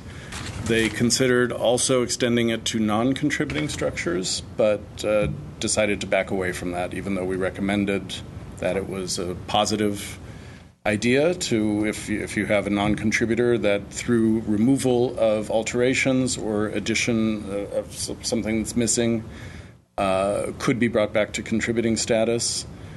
We thought that would be one of the best uses of the property tax reduction for the city to offer. As it stands, we opened it up to historic districts, but we were concerned that our limited staff time wouldn't allow us to process a huge influx of new applications. So council approved a system recommended by staff to prioritize Glendale Register applications, which means that we would make sure that we were still processing regular Glendale Register applications, up to 3 a year. This is all off the top of my head, so I hope I have it right. I didn't have time to prepare much for this. We will then have a maximum of 6 contracts issued per year. So if we have a year where we have, and it could be 4 Glendale Register properties, which would leave space for 2, I think that's it, 4 Glendale Register properties, reserved spaces, 2 applications for contributing structures. Now, in any given year, we may be slow and we may have 1 or 2 or 3 Glendale Register applications proceed through your approval process and through council, in which case we would then open up whatever the remainder is to historic district contributors. So we could have as many, if we had no Glendale Register applications one year, we could have 6 Mills Act contracts for contributing buildings. The way we'll figure that out, so we know how many Glendale Register applications we'll have, we'll divide the year into basically 3 sections. One is the Glendale Register section. We bring all of those applications through the process. I can't remember the time frame. I think that was maybe January through June. Then we'd have a 3 or 4 month period for the Mills Act contributors to be considered by the Commission and Council. and then we would have the end of the year for processing all of these. One of the good things that we were able to do, as you know, our Mills Act program compared to other cities, we haven't asked a lot of property owners. We do have the work plan that we ask for. We impose conditions on properties, but a lot of cities are much more focused on how much is spent, keeping track of work on properties that get the Mills Act contract. It's very time intensive. So in the past, Glendale's never gone there. But for the contributors in the districts, we'll have to create a competitive process. So during the year, we'll accept however many applications. Staff is then going to prioritize those according to the amount of work that needs to be done on the property. We will not be inclined to move a property forward if all of the restorative work was done before the application. So we want the money coming from this to be going forward. And I know the designation we saw tonight, most of that money was spent before it was considered by the commission. We've had problems with that before. If you remember, a couple of denials where we couldn't approve the work that was done prior to the nomination for Glendale Register properties, and they ended up getting denied. We want to avoid that with the district contributors. So staff will prioritize a list of the nominations as they come in, or the applications as they come in. We'll bring that to the commission for review, and we'll have some sort of presentation where you'll see the pictures of the properties, you'll see the work list that the owners are proposing, and then you will reorganize the numbers in terms of the priorities, and we'll come up with however many for that year that we're able to process. Getting the word out is going to be important, so we're going to be, we still haven't issued the Living in a Historic District brochure, so luckily we can now kind of add this into that. That will be distributed on an annual basis to property owners in the districts. I assume the Historical Society will get the word out, the real estate community will get the word out. But as you heard today, with the potential change in the fees for the Mills Act, it couldn't come at a worse time. It is very interesting that council's considering these two things in such proximity, but we can't stop that from happening. So. Well, is it possible? Oh, I'm sorry. Is it possible that they're related to one another? I mean, the kind of liberalization of allowing Mills Act contracts to be considered for contributing structures gave rise to reassessing the fees. Well, the fees were discussed, and not so much the fees. The amount of savings for property owners was discussed during the council hearing for the historic district consideration. My guess is that brought it for closer to the front of council members' brains than it might have been otherwise, but I have no idea. It's coming out of the budget study. It's not something that was recommended by staff. We were very happy with the fee structure as it was, and it came out of last Tuesday's budget hearing. So. What's the criteria for evaluating the Mills Act on the contributors? We haven't established that yet. This is all going to be kind of new. We bought enough time for this new process to start in January of next year. So we would start accepting applications for the contributors after January 2017. We wouldn't review them until June or however. We don't even have that breakdown of the year into 3 parts finalized. So we'll be working on that this summer and fall to get the system in place. We talked to our kind of sister cities who have programs, and several of them have done it on a relatively ad hoc staff level assessment basis. You know, you come in and you say, I need to put a new roof and I need to replace these old aluminum windows and put in something appropriate. So that might get higher priority than someone coming in and saying, I need to replace a few windows. I can't really guess what we're going to see. So it's not based on the quality or characteristics of the property or of the architectural. I think we want to avoid that. I think we will treat all contributors as equal and really consider for that property how much work is needed to kind of maintain its character. We've had problems where some people are like, how can we have so many ranch houses in our historic districts when really it's all about the old Spanish and Tudors. And I certainly don't want to start playing favorites at staff or commission level between that. So my recommendation, and I think the way I'll be proceeding is to treat all contributors the same and really just focus on the work proposal. I'm not sure. Will we ask for, there's so little time for this sort of thing that some cities' programs that, they're getting estimates for work, they're reviewing, they're comparing documents. The cities that do it kind of a little more informally we presented this to staff and we got the go-ahead. That's where we're going to start. And then if we realize that we need to have a more formalized process, we'll develop that over time. So this will be the beginning of, a new direction that will change as it's needed. Is the tax relief the same for contributors as for landmarks? Yeah, the calculation will be the same. The other thing I forgot to mention is because in districts, we don't treat our districts as historic properties under CEQA, and we only look at what's visible from the street in our review of their historic character. What we'll be doing on these Glendale Register properties, and the contributors, is looking at the entirety of the property, 360 degrees around the house, the entire grounds, perimeter walls, accessory buildings, garages will all be part of this. And so we'll have a much higher level of review. We'll also be starting the process that Commission recommended several years ago that we will be bringing to Council in terms of getting the owners to document the property fully before they submit the nomination. So the nomination will have that kind of photographic survey that's keyed to a site plan that we don't ask for now, but we'll be able to, since this is a new process, the application will be a little different and we'll be able to ask for that now. Have the changes we recommended for the Mills Act evaluation been approved by City Council? No, I was saying they haven't gone to Council.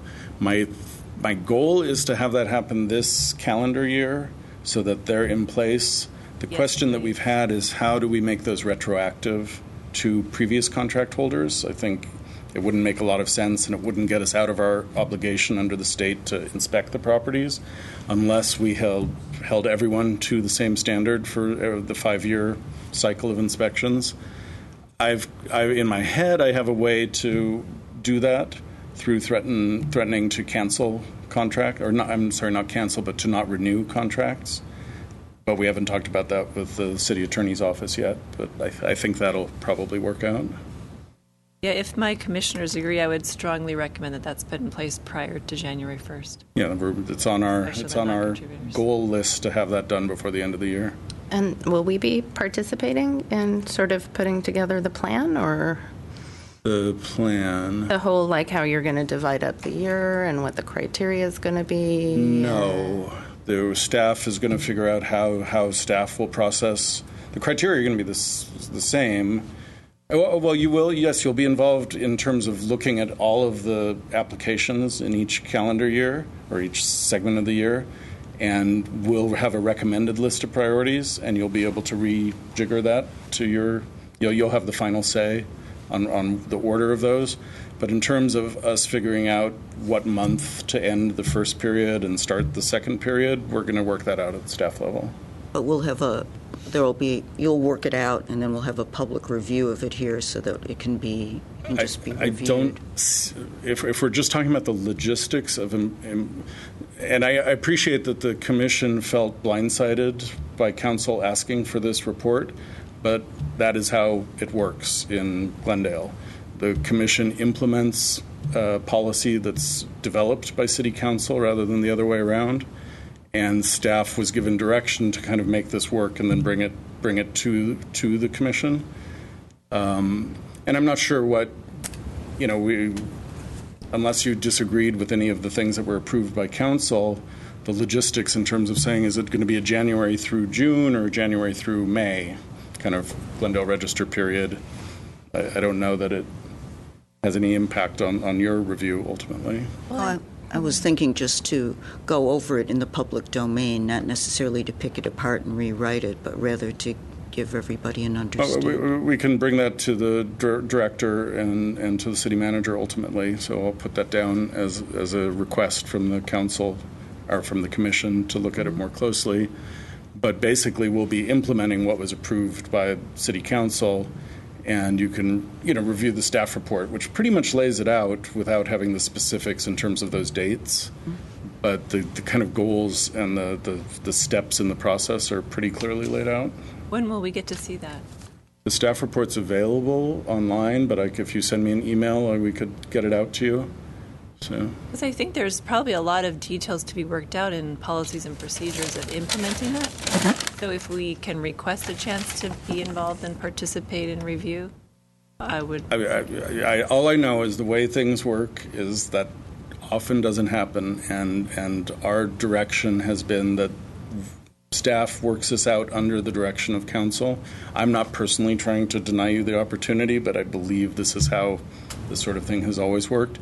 And there was an acknowledgement at City Council that this is also going to work itself out over time in terms of the specifics. So we have the goal, and then if in the future we're able to bring on more staff and we have more opportunity to review more, we'll raise the minimum number also. So, and those are all things that would happen just over time. But in terms of the procedure for this, I don't think there's going to be anything that deviates too much from what's already in the staff report. The big question mark for me is how are we going to rate or review the applicants, and if anyone disagrees with me, but I believe the only fair way to do this is to treat all contributors equally and to look very specifically at the work proposal from each of the applicants and see how that's going to affect the property. You know, if someone proposes work that only affects the rear facade of a property and someone proposes work that affects the front facade of a property and all other things are equal, I would probably prioritize the work that benefits the public more than the private side of the house. But I don't know that we're going to be able to really nail down the details of this until we start seeing what comes in and then work over time with that. Like, for instance, questions will come up. Does a Glendale Register property application that's been denied, can they then propose, the next year or at the end of that quarter to just get the Mills Act straight away? There's going to be a lot of scenarios. Well, we have in the ordinance now that a denial for Glendale Register application can't reapply for 5 years. So the question is, yes, could they reapply under this new proposal if they're a contributor in a historic district? Well, that's why I think the commission could be of value in helping staff determine that if you so choose, or if we're it's not going to be my choice. I want to make that. But if clear. council has recommended that staff just implement the goal, there's a lot of details that can be worked out that aren't really council directive at this point, right? That are up for discussion. Or are they? It's directed to. All I can say right now is we'll talk to the director, we'll talk to the city manager, get the best sense of how they want us to proceed. I certainly don't make up our policy and how we bring things to the commission or not. We are directed in general to, I'm not even going to go there, but we want to work out this at staff level. Yes, will we bring it to the commission? I don't see why not for review. But in terms of brainstorming and sitting in a public venue like that, I don't think that was the intention of the direction we got from council. And some things will have to work themselves out. You will always have, like, if for example there was an application, someone who was denied a Glendale Register application comes in and tries to get the Mills Act for the contributor status, that will come to the commission. And if I ranked that one number one, and you said, Jay, what are you thinking? We just denied them, and I don't think that's an appropriate, solution for this property. You'll ding them on that and put them at the bottom of the list, and we'll move forward. So I think there will be commission, oversight of how this is actively applied into the neighborhoods. And then who determines appeal process or rights of the homeowners if they feel like they've been penalized and we haven't evaluated, them appropriately? All of those are those policies and procedures that'll have to be laid out. So that we have a standard appeals procedure that covers all kind of board and commission decisions. So that I don't see how that wouldn't apply to this also. I mean, they could always appeal and council could overrule and then therefore nominate more Mills Act that year than. Or council could possibly put someone at the top of the list and bump someone off the list. So probably more likely. So it sounds like we're just following the regular Mills Act application process, but there's this overlay, if that's what we're going to call it, of subjectivity. I mean, really, it's not going to be codified how your staff will be making those determinations. It won't be written anywhere. You'll basically be making them, bringing them to the commission, and then, as you just said, we can sort of work through it all. Is that the understanding? Even cities that have a more rigorous kind of set of goals or more rigorous procedure for this. Mm-hmm. I don't know where that's written. If it's a policy or if it's an ordinance, it could just be a policy directive that sits in a book somewhere, and that's how the commission would move forward. Mm-hmm. I know that this is going to be worked out on the ground as we move forward, mm-hmm. and we're going to work to make it as fair as possible. We're going to use our best judgment. The application is actually going to be different from the start, even if we don't kind of bring all of the old Mills Act contracts into parity and make sure that they're following the same 5-year inspection cycle. Because this is a brand new process, we're going to have a new application for applicants who are contributors, because we are not going to be asking our Glendale Register properties for the same level of detail about the work that's needed.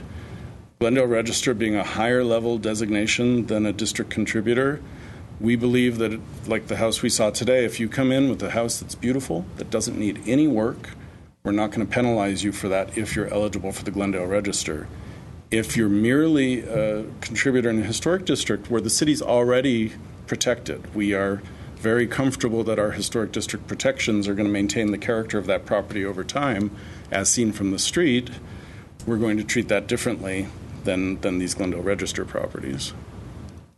So maybe we should close it up here and say that at some point, when it's a little bit more crystallized, at least we could have maybe a slide presentation here from you about how this is going to work. Yeah, December 20th when okay. We have it. But yes, definitely. Yeah. I don't want to sound like I'm trying to keep things from the commission, but this is the procedure that we have, and as I understand it. And to be honest, I don't know, in terms of developing that procedure, that we need this in a public. This is really a policy implementation rather than, the policy is already established through council. We know what we're supposed to do. Now we just have to figure out how to make that work. Mm-hmm. And if parts of it don't work over time, we're going to fix it and change it. But right. we will still be offering Mills Act contracts to contributors even at the beginning. And when you figure out how to make that work, we could just quickly go over that. Mm-hmm. Okay. Yeah. So let's go. I'm sorry. Yeah, go ahead. So in the future, it would be nice if we could request that at least when the staff is being requested directly by council for something that's preservation related, that the council receive an email notification or something, so that if we have input and want to come to city council meeting or mm-hmm. want to at least know what's going on, that we're not hearing it firsthand from the public rather than from our own. That's great, and I apologize that I'm not on top of that level of communication. When I'm told that City Council has requested something, we have to jump into staff report writing, the research phase, then the writing phase. On that, we barely had any time to put that together. But you're right, sending you an email that this is kind of out there is definitely something I should be doing. And one way, one thing that we used to do more, but if the chair and I over time had a regular check-in call or something, which we usually do before the hearings, but if we do it more regularly, that would be a way to solve that, in the same way that we have a check-in meeting with the Historical Society on a regular basis. So. Okay. Should we go on to B? Sure. Okay. Let me just get my notes in order.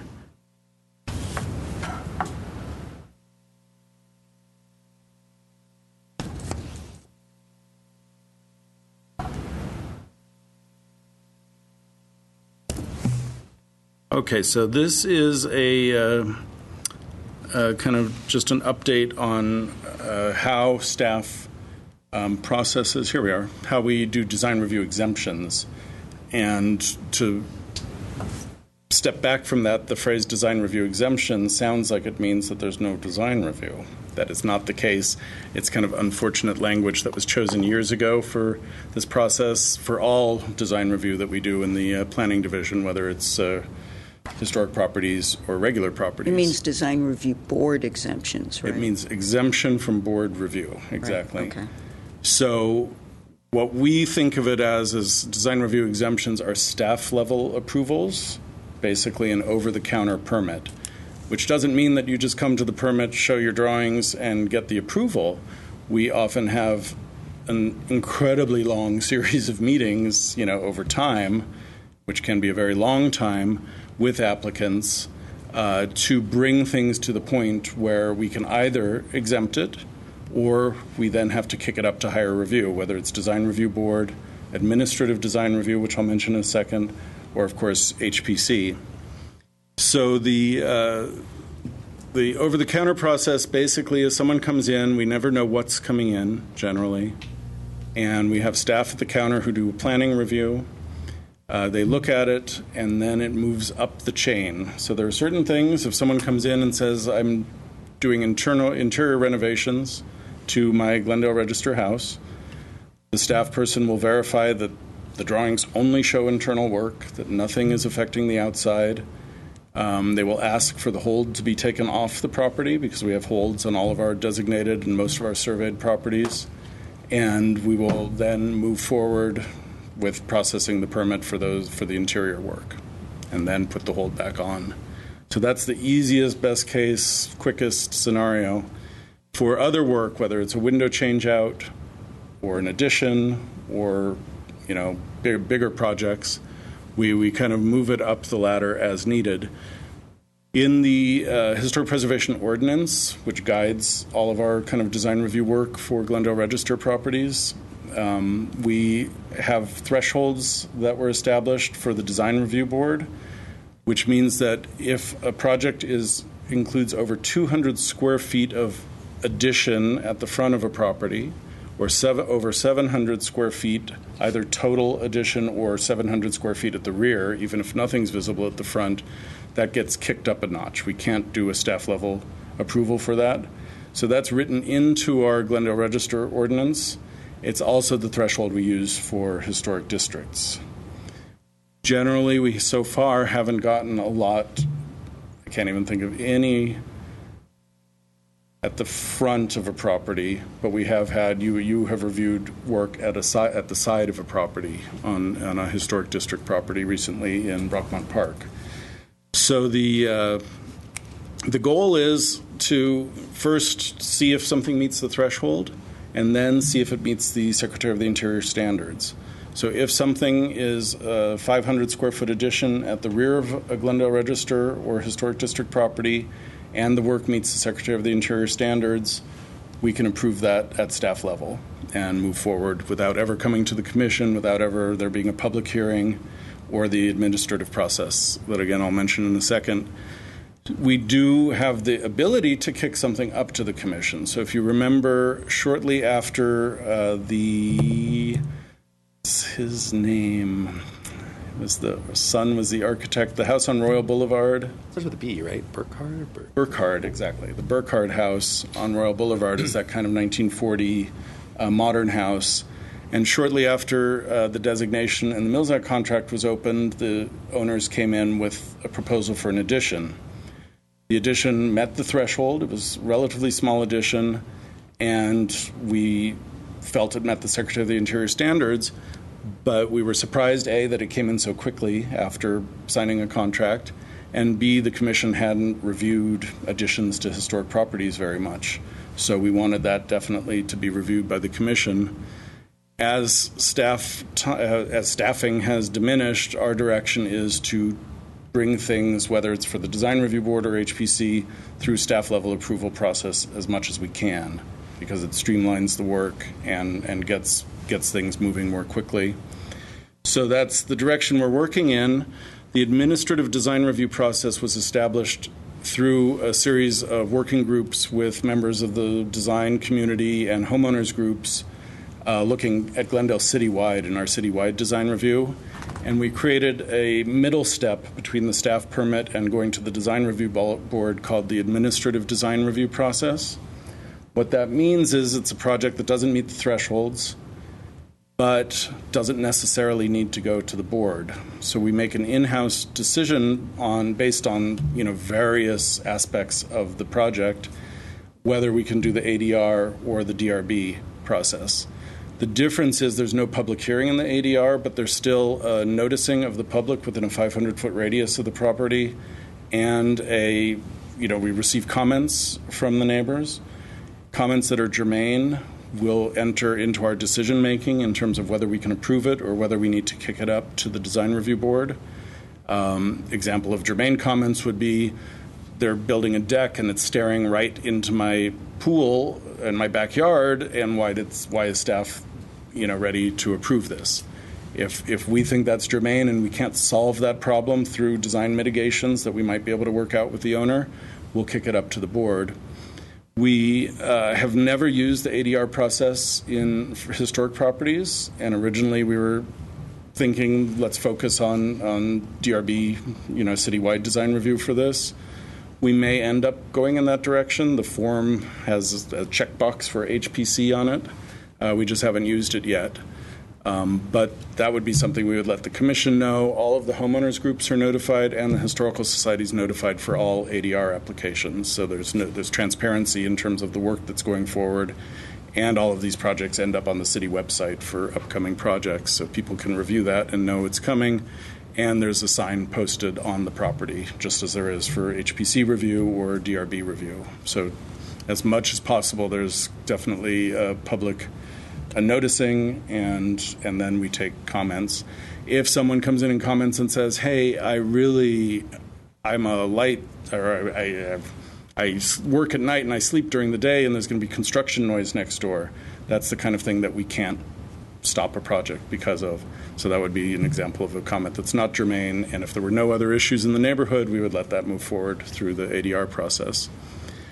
Likewise, for Glendale Register and district properties, if something doesn't meet the standards, or it's a prominent building, or we feel that it's important that the commission review it, we will definitely do that. While I'm talking about this, I'll mention the Civic Auditorium, but we can agendize it for next month. Most of the Civic Auditorium project involves painting of the building, which the commission doesn't review painting of historic properties. And we did also approve the removal of a non-historic kind of wood canopy. If you think when you enter the north entry from the parking garage, there was kind of a woodsy 70s-looking canopy at that entrance, and we were very comfortable allowing that to be removed as meeting the Secretary's standards as a addition that did not acquire significance in its own right over time. And this is the direction that we have to kind of move forward and be as efficient as possible on these projects. So the Commission is not going to see, obviously, every project. I wanted to focus on our staff level review just in terms of the Calori House, which I know raised some concerns because that did not come to the Commission. So I put together a few slides to share with you, and I can make those bigger. So this is Lloyd Wright's Calori House in Chevy Chase Canyon, and it's a very cool house. It's not one of the great Lloyd Wrights, but that doesn't matter. It's still a very, very cool house. It was purchased a year and a half or 2 years ago, and the person who bought it was intending to fix it up and sell it. So there's a lot of hostility toward flippers in the community, sometimes even in my own head. This is an example of someone who, with our guidance, really did the right thing, and I'm very pleased with the outcome of this project. So I'll share some of the details that went into it. The issue that I think raised the most concern was we did a staff level approval of a guest house at the rear of the property, and I'll explain why that is something that we felt comfortable doing. But first wanted to share some of the restorative work that went on. This window They asked us if they could replace it. We said, let's try to avoid that. They did. They kept the glass that was in place that I can't say for sure is the original glass, but it's the glass that was there and seems appropriate to the design and to Lloyd Wright. And when you look at this window closely, it shows its age. It definitely shows its age. It's been protected through this restoration work that they did. Is it going to last another 50 years? My guess is no. At some point, it probably will be replaced, but we have saved it as part of this process. This is a little side door adjacent to the garage, and some of this decorative detail here was missing. They actually cast some new pieces to fill in the gaps, and that was an exciting part of the project. This is the front door, which was pretty well protected and was showing some age, but looks good as part of this project. Here's some other windows that were restored. So all of the original windows are still on the house. This is the living room wing that projects to the right from the entry door. This is kind of the side facade. This photo doesn't show it, but this is the gable that you see. This is the living room here. So this is the side gable of this wing. And it has these French doors that open out to the backyard. Well, here's another area where there's a plate glass window opening right to the porch. To get to the porch from here, you come out and then you walk around here and you're back at the porch. The owner asked us if we could replace this plate glass window with doors. Looking at the wood framing, I couldn't see any sign that there had ever been doors there. I could only speculate that this was originally a plate glass window like this. And even if he had suggested, well, he did suggest taking these doors and putting them here and putting a plate glass window here, I said, you can't do that. And ultimately he agreed. This was the highlight of the project, and I cannot find, I swear I took pictures of this years ago when the previous owner walked me through. He applied for a Mills Act contract, and the house was in such unbelievably bad shape that I told him that if he went through with the Mills Act contract, the commission would put so many conditions on it that he would have to fulfill within a certain time frame that he decided to withdraw his application, and he was just constantly trying to sell the house, and that was a multi-year process to find a buyer. But this entire upstairs patio, which is off the master bedroom, had a really ramshackle kind of lean-to patio cover that was partially even enclosed. I don't know if it was one sort of a room up there, but it was a very third-world addition to this, and it was really horrible. So he originally was hoping to enclose it. The house is really quite small. I don't know if you've been inside. It's a small house, and it only has 2 bedrooms. So he was hoping to be able to convert that into something that would maximize space. We said, no, you can't do that. If you want to propose something, you have to go to the commission for that. Ultimately, they decided to remove it. And the exciting thing was in doing that, this parapet wall along the sides and then at the front had been really disrupted by this work. And he originally proposed to put a brick coping across it, and I thought the brick coping wasn't appropriate. There wasn't anything else like that on the house.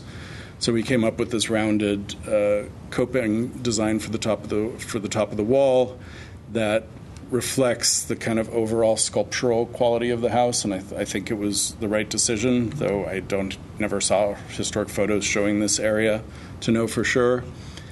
There was a single door in this opening, and the rest of this opening was closed in and stuccoed over. Looking at the framing from the inside, it was clear that this was originally a double door, and there was a header over it for a double door. These are new doors that were milled to match the old doors, and restored the double French door entry or access to the upstairs patio. So that was a very successful area. And this is the area where it was kind of a question. Originally they proposed a pool at a guest house, and there was no way they could fit both of those on. They prioritized the guest house because it's only 2 bedrooms, and he felt that if he could supply plans for a guest house to a potential buyer, it might enhance the marketability of the house. So at this point, there's no proposal to build the guest house. It will really remain with the buyer if they choose to do it. Our permits only last for 2 years, and so the permit will officially be expired, though it could potentially be extended if someone chose to do it. The guest house is going to be tucked back into this corner back here, And it's 450 square feet. And part of the reasoning for this was we did an analysis under the Secretary of the Interior Standards. And then I also have kind of a basic design philosophy when we're working with applicants of why not. Instead of telling people, looking at something and saying no, I want to work backwards so that staff, whether it's a regular little nothing house in Glendale or a high-end property like this, I want to work backwards so that we can analyze before we tell someone that's a bad idea or you have to go to the commission. We want to prove to ourselves that this doesn't work for whatever reason or reasons. And using the why not analysis and the Secretary of the Interior's analysis, we couldn't come up with a reason why this couldn't be approved. And given where we are now, we decided that this was okay to move forward with. The idea is a simple L-shaped guest house. It's 450 square feet, simple gabled roof form. This is the facade that would be facing the house, and it would be pushed back a little. We have a site plan that shows it pushed over here, but the ultimate plan would be for it to be pushed back into this area. There are a few other site constraints. There's a blue line stream running behind this, so there's an imaginary line that creates the distance you have to build away from the blue line stream. So it created some site constraints. And these are the elevations. They proposed a simple Spanish form, which we thought was appropriate here.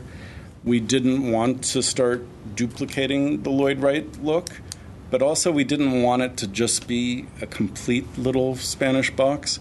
So here's our big design detail where we wanted to soften these facades that are pointing toward the yard here and the house here. So we put a little step on the planter to reflect this kind of the stepped corbels that move in the opposite direction on the house. But otherwise, we kept the height down to the minimum height. We kept the windows similar to the existing windows on the house. These will be wood windows if it's built, smooth stucco treatment, two-piece clay tile. And here's the rendering of what was proposed. Again, I think the site plan would have this pushed a little further back. There's no denying that if this is built, it will affect the appearance of the backyard and it will affect the setting of the house. But under the Secretary's standards, given the deference that this pays to the house, the fact that it's completely detached from the house, given that its design is harmonious with the house, but distinct from it, we felt very comfortable moving forward with this as a staff level approval. And so hopefully, this isn't the most common situation. We are bringing a guest house forward to the commission that we are uncomfortable with, that will be coming to you in June. And that's in the Brockmont Park Historic District. And we have approved another guest house that had very, very limited visibility behind a contributing structure in a historic district. So these things are coming up. And since the recession ended, if it ended, we are getting so much more attention, so much more activity in our historic neighborhoods. We had a real, we kind of got used to not having a lot going on during the recession, and the first district was designated right at the beginning, and only the last couple of years were we pulling out. So there's a lot of work going on, and a lot of that work is going to be approved at staff level. We want you guys to know about it. This would be a good opportunity to think about opening, because we're not going to bring all of these. We're not going to update the commission on every single thing that's happening. We just can't do that. But through a dialogue with the chair over the years, we can kind of open up that channel to talk about it. The Historical Society will also know about these things and will be able to come to the commission to bring things up as needed. But that is basically all I've got for you, unless you have any questions. When was the historic designation placed on that house? It's one of the early ones.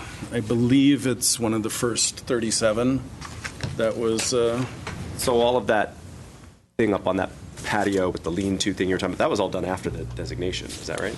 Oh, it could have been done before. Oh, could have been. This is one of the houses that was designated without review by the commission. We have no idea what it was. The commission didn't even exist when some of these were designated, really? Yeah. Okay. Can we go on to C? Or are we done? You have public comment that I have a feeling, has to do with this. Are these from what you spoke previously? Or do you? These are for this. Mine is retroactive. Oh, hers. Right, okay. So that's retroactive. Kathy, you want me to open up the public hearing again? Okay. Because I assume this hearing closes when an agenda item closes and we open it up again. Right. So I will open it up for you. Comments on any agenda item are, you can. Right, okay. We have to. Please. Thanks very much. Thank you for that presentation. It was interesting to learn sort of the rationale for what's been happening in terms of things going to HPC and not. Did have a few concerns about what was just presented. Especially, I can understand the goal to try to get as much as possible reviewed at the staff level.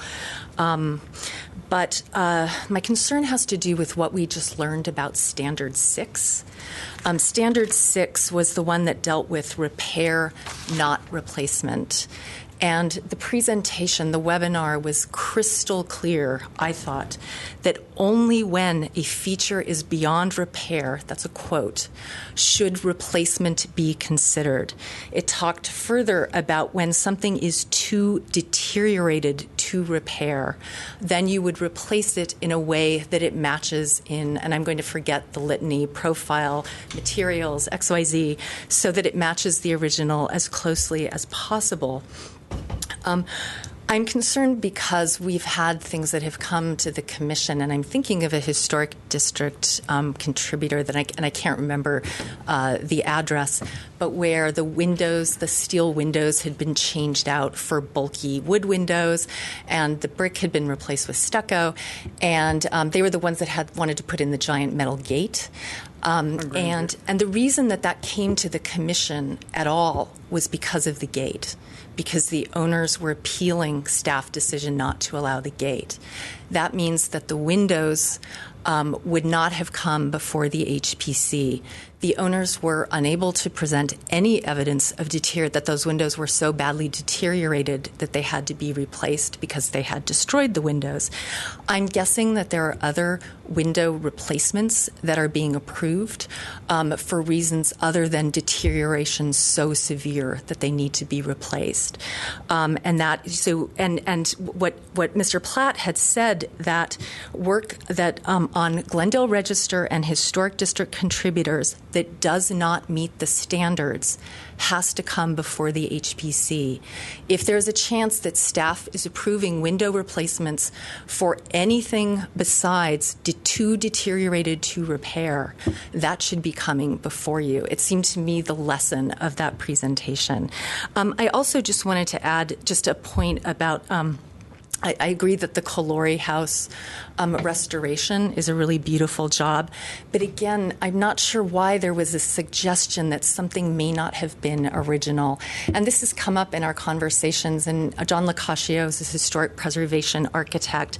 So his bottom line is that unless there is a use of a material that could not have been there when the house was built, or some evidence to demonstrate that it's not material, that it's not original, that you have to presume it's original. And I just worry that keeps getting raised, and that it might undermine your confidence in, old things are very likely original unless there's a reason to assume otherwise. Thank you.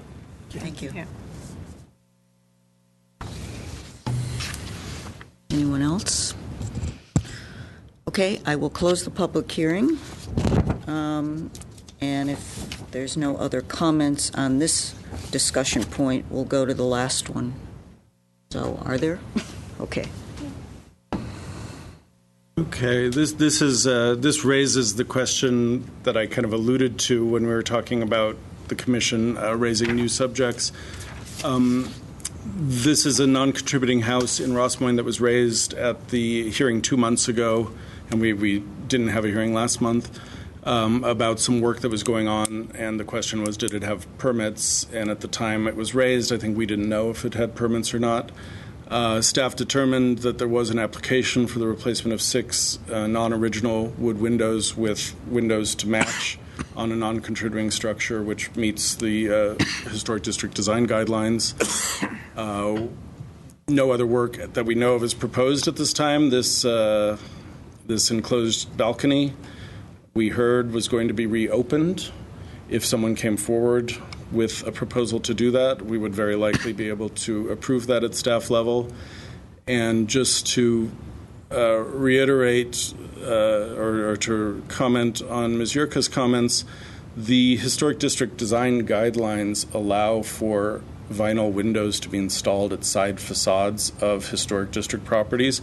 We do not expect that to happen, but we also do not, as a matter of policy, look to make sure that a window is deteriorated beyond all possible repair before we allow replacements. Many people, rightly or wrongly, want to replace windows to get better thermal values through using insulated glazing units, and we are not in a position to say no to that based on the Historic District guidelines, which allow for replacements of windows, even at front facades, that may not exactly match the original materials and appearance. Now, that said, we are working really, really hard to make sure that all replacement windows in historic districts are good quality and matching the details and the muntin patterns of the existing windows. But it is interesting because when you read the preamble or the opening of the district design guidelines, it says that these are based on the Secretary of the Interior standards. But then when you get into the details of the guidelines, at many points, it's open. It's not necessarily following the standards to a letter. I think this is a realistic document that's been working well for us so far. The house in question that HPC actually approved those windows at staff level, we would never approve those windows today. This is kind of an ongoing process. When we started this, we didn't have any window replacement applications for years in historic districts. Now that we're starting to get them and we're learning about new products on the market, we are refining our ability to kind of make windows be as good as they can be. But I hope the Commission and the public doesn't expect that we're going out with a screwdriver to poke holes in dry rot on every wood window that someone proposes to replace, because we cannot do that, and that's not the direction that we have from the city. So you're saying that, for instance, the house that had the window change out where they wanted to build a coyote fence, right, that those windows would not be allowed today? No, I think we all recognized at the time there was some reluctance on my part, and I think on the Commission's part, whoever was sitting on the Commission then. The profiles of those windows were incredibly heavy compared to the steel windows. Now, I could make arguments about steel versus wood windows and why were they chosen for one house and not another, and that's not an issue for us right now, and it's not an issue to discuss. We actually are working on a property that you're all familiar with that I won't mention specifically, but a Ross Moyne house that had vinyl windows installed without permits. We have found an excellent replacement product made of aluminum that matches the profiles of the old steel windows. We are asking the applicant to put those windows in this house, but this is rectifying a violation. For other steel window replacements, we're going to have to see, but that's the hardest. It's relatively easy to get a good window that from the street you're not going to really notice, oh my God, those wood windows were changed. In fact, we have a few that have been approved and installed that we haven't heard about from neighbors or the Historical Society or any commissioners. That is also one of our tests. If we're approving things that meet the standards of the people in the neighborhoods who are the proponents of our districts, I think we're doing our job, and I think we're following the design guidelines for the districts very well. But steel windows are such a difficult thing to deal with because we're never going to get those fine details back unless we go with these very expensive aluminum windows, which are much cheaper than replacing them with steel. So it's windows are the most complicated issue, whether it's in a district. The good news is on a Glendale Register property, and no one that I can think of right now has come to us for a window replacement, especially a full building window replacement for a Glendale Register property, we're going to hold those to a completely different standard than we are to the districts, because we use the Secretary of Standards only for the Glendale Register. For the districts, we have the district design guidelines, which are very clear in being open to other materials.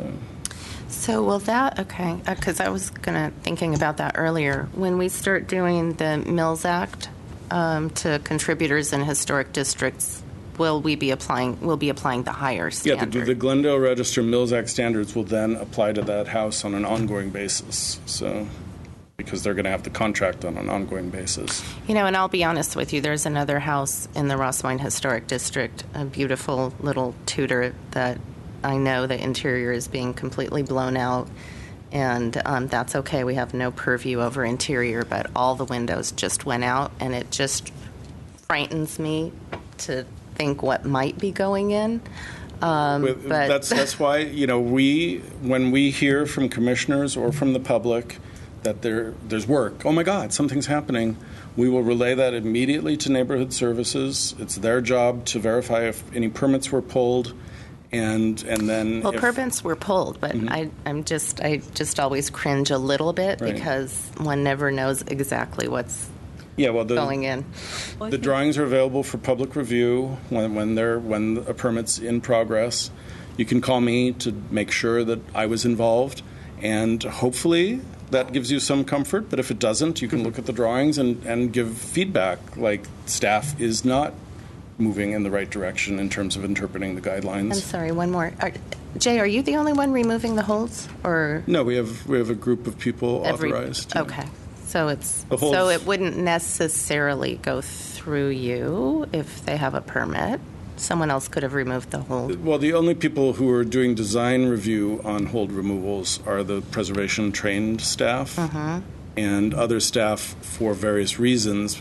If I'm not sitting at my desk and Chris and Eileen and Christina aren't at their desks, and we have a hold because someone's tearing out a wall and remodeling their bathroom, there's some senior level staff people who can remove holds also.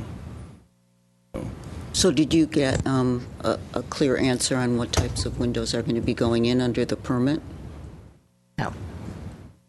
Well, you didn't. But you can. But I didn't ask. I didn't go that far. But you can if you wanted to. It's our job to inform the public, and so you can call me.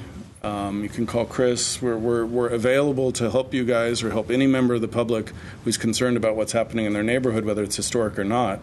We do. Chris and I do design reviews citywide, so the historic part is a tiny component of what we're up to, and we get calls all the time, and neighborhood services is sending people out all the time. The difference is we rely much more on community policing than we ever did because neighborhood services no longer has the ability to be proactive the way they used to be.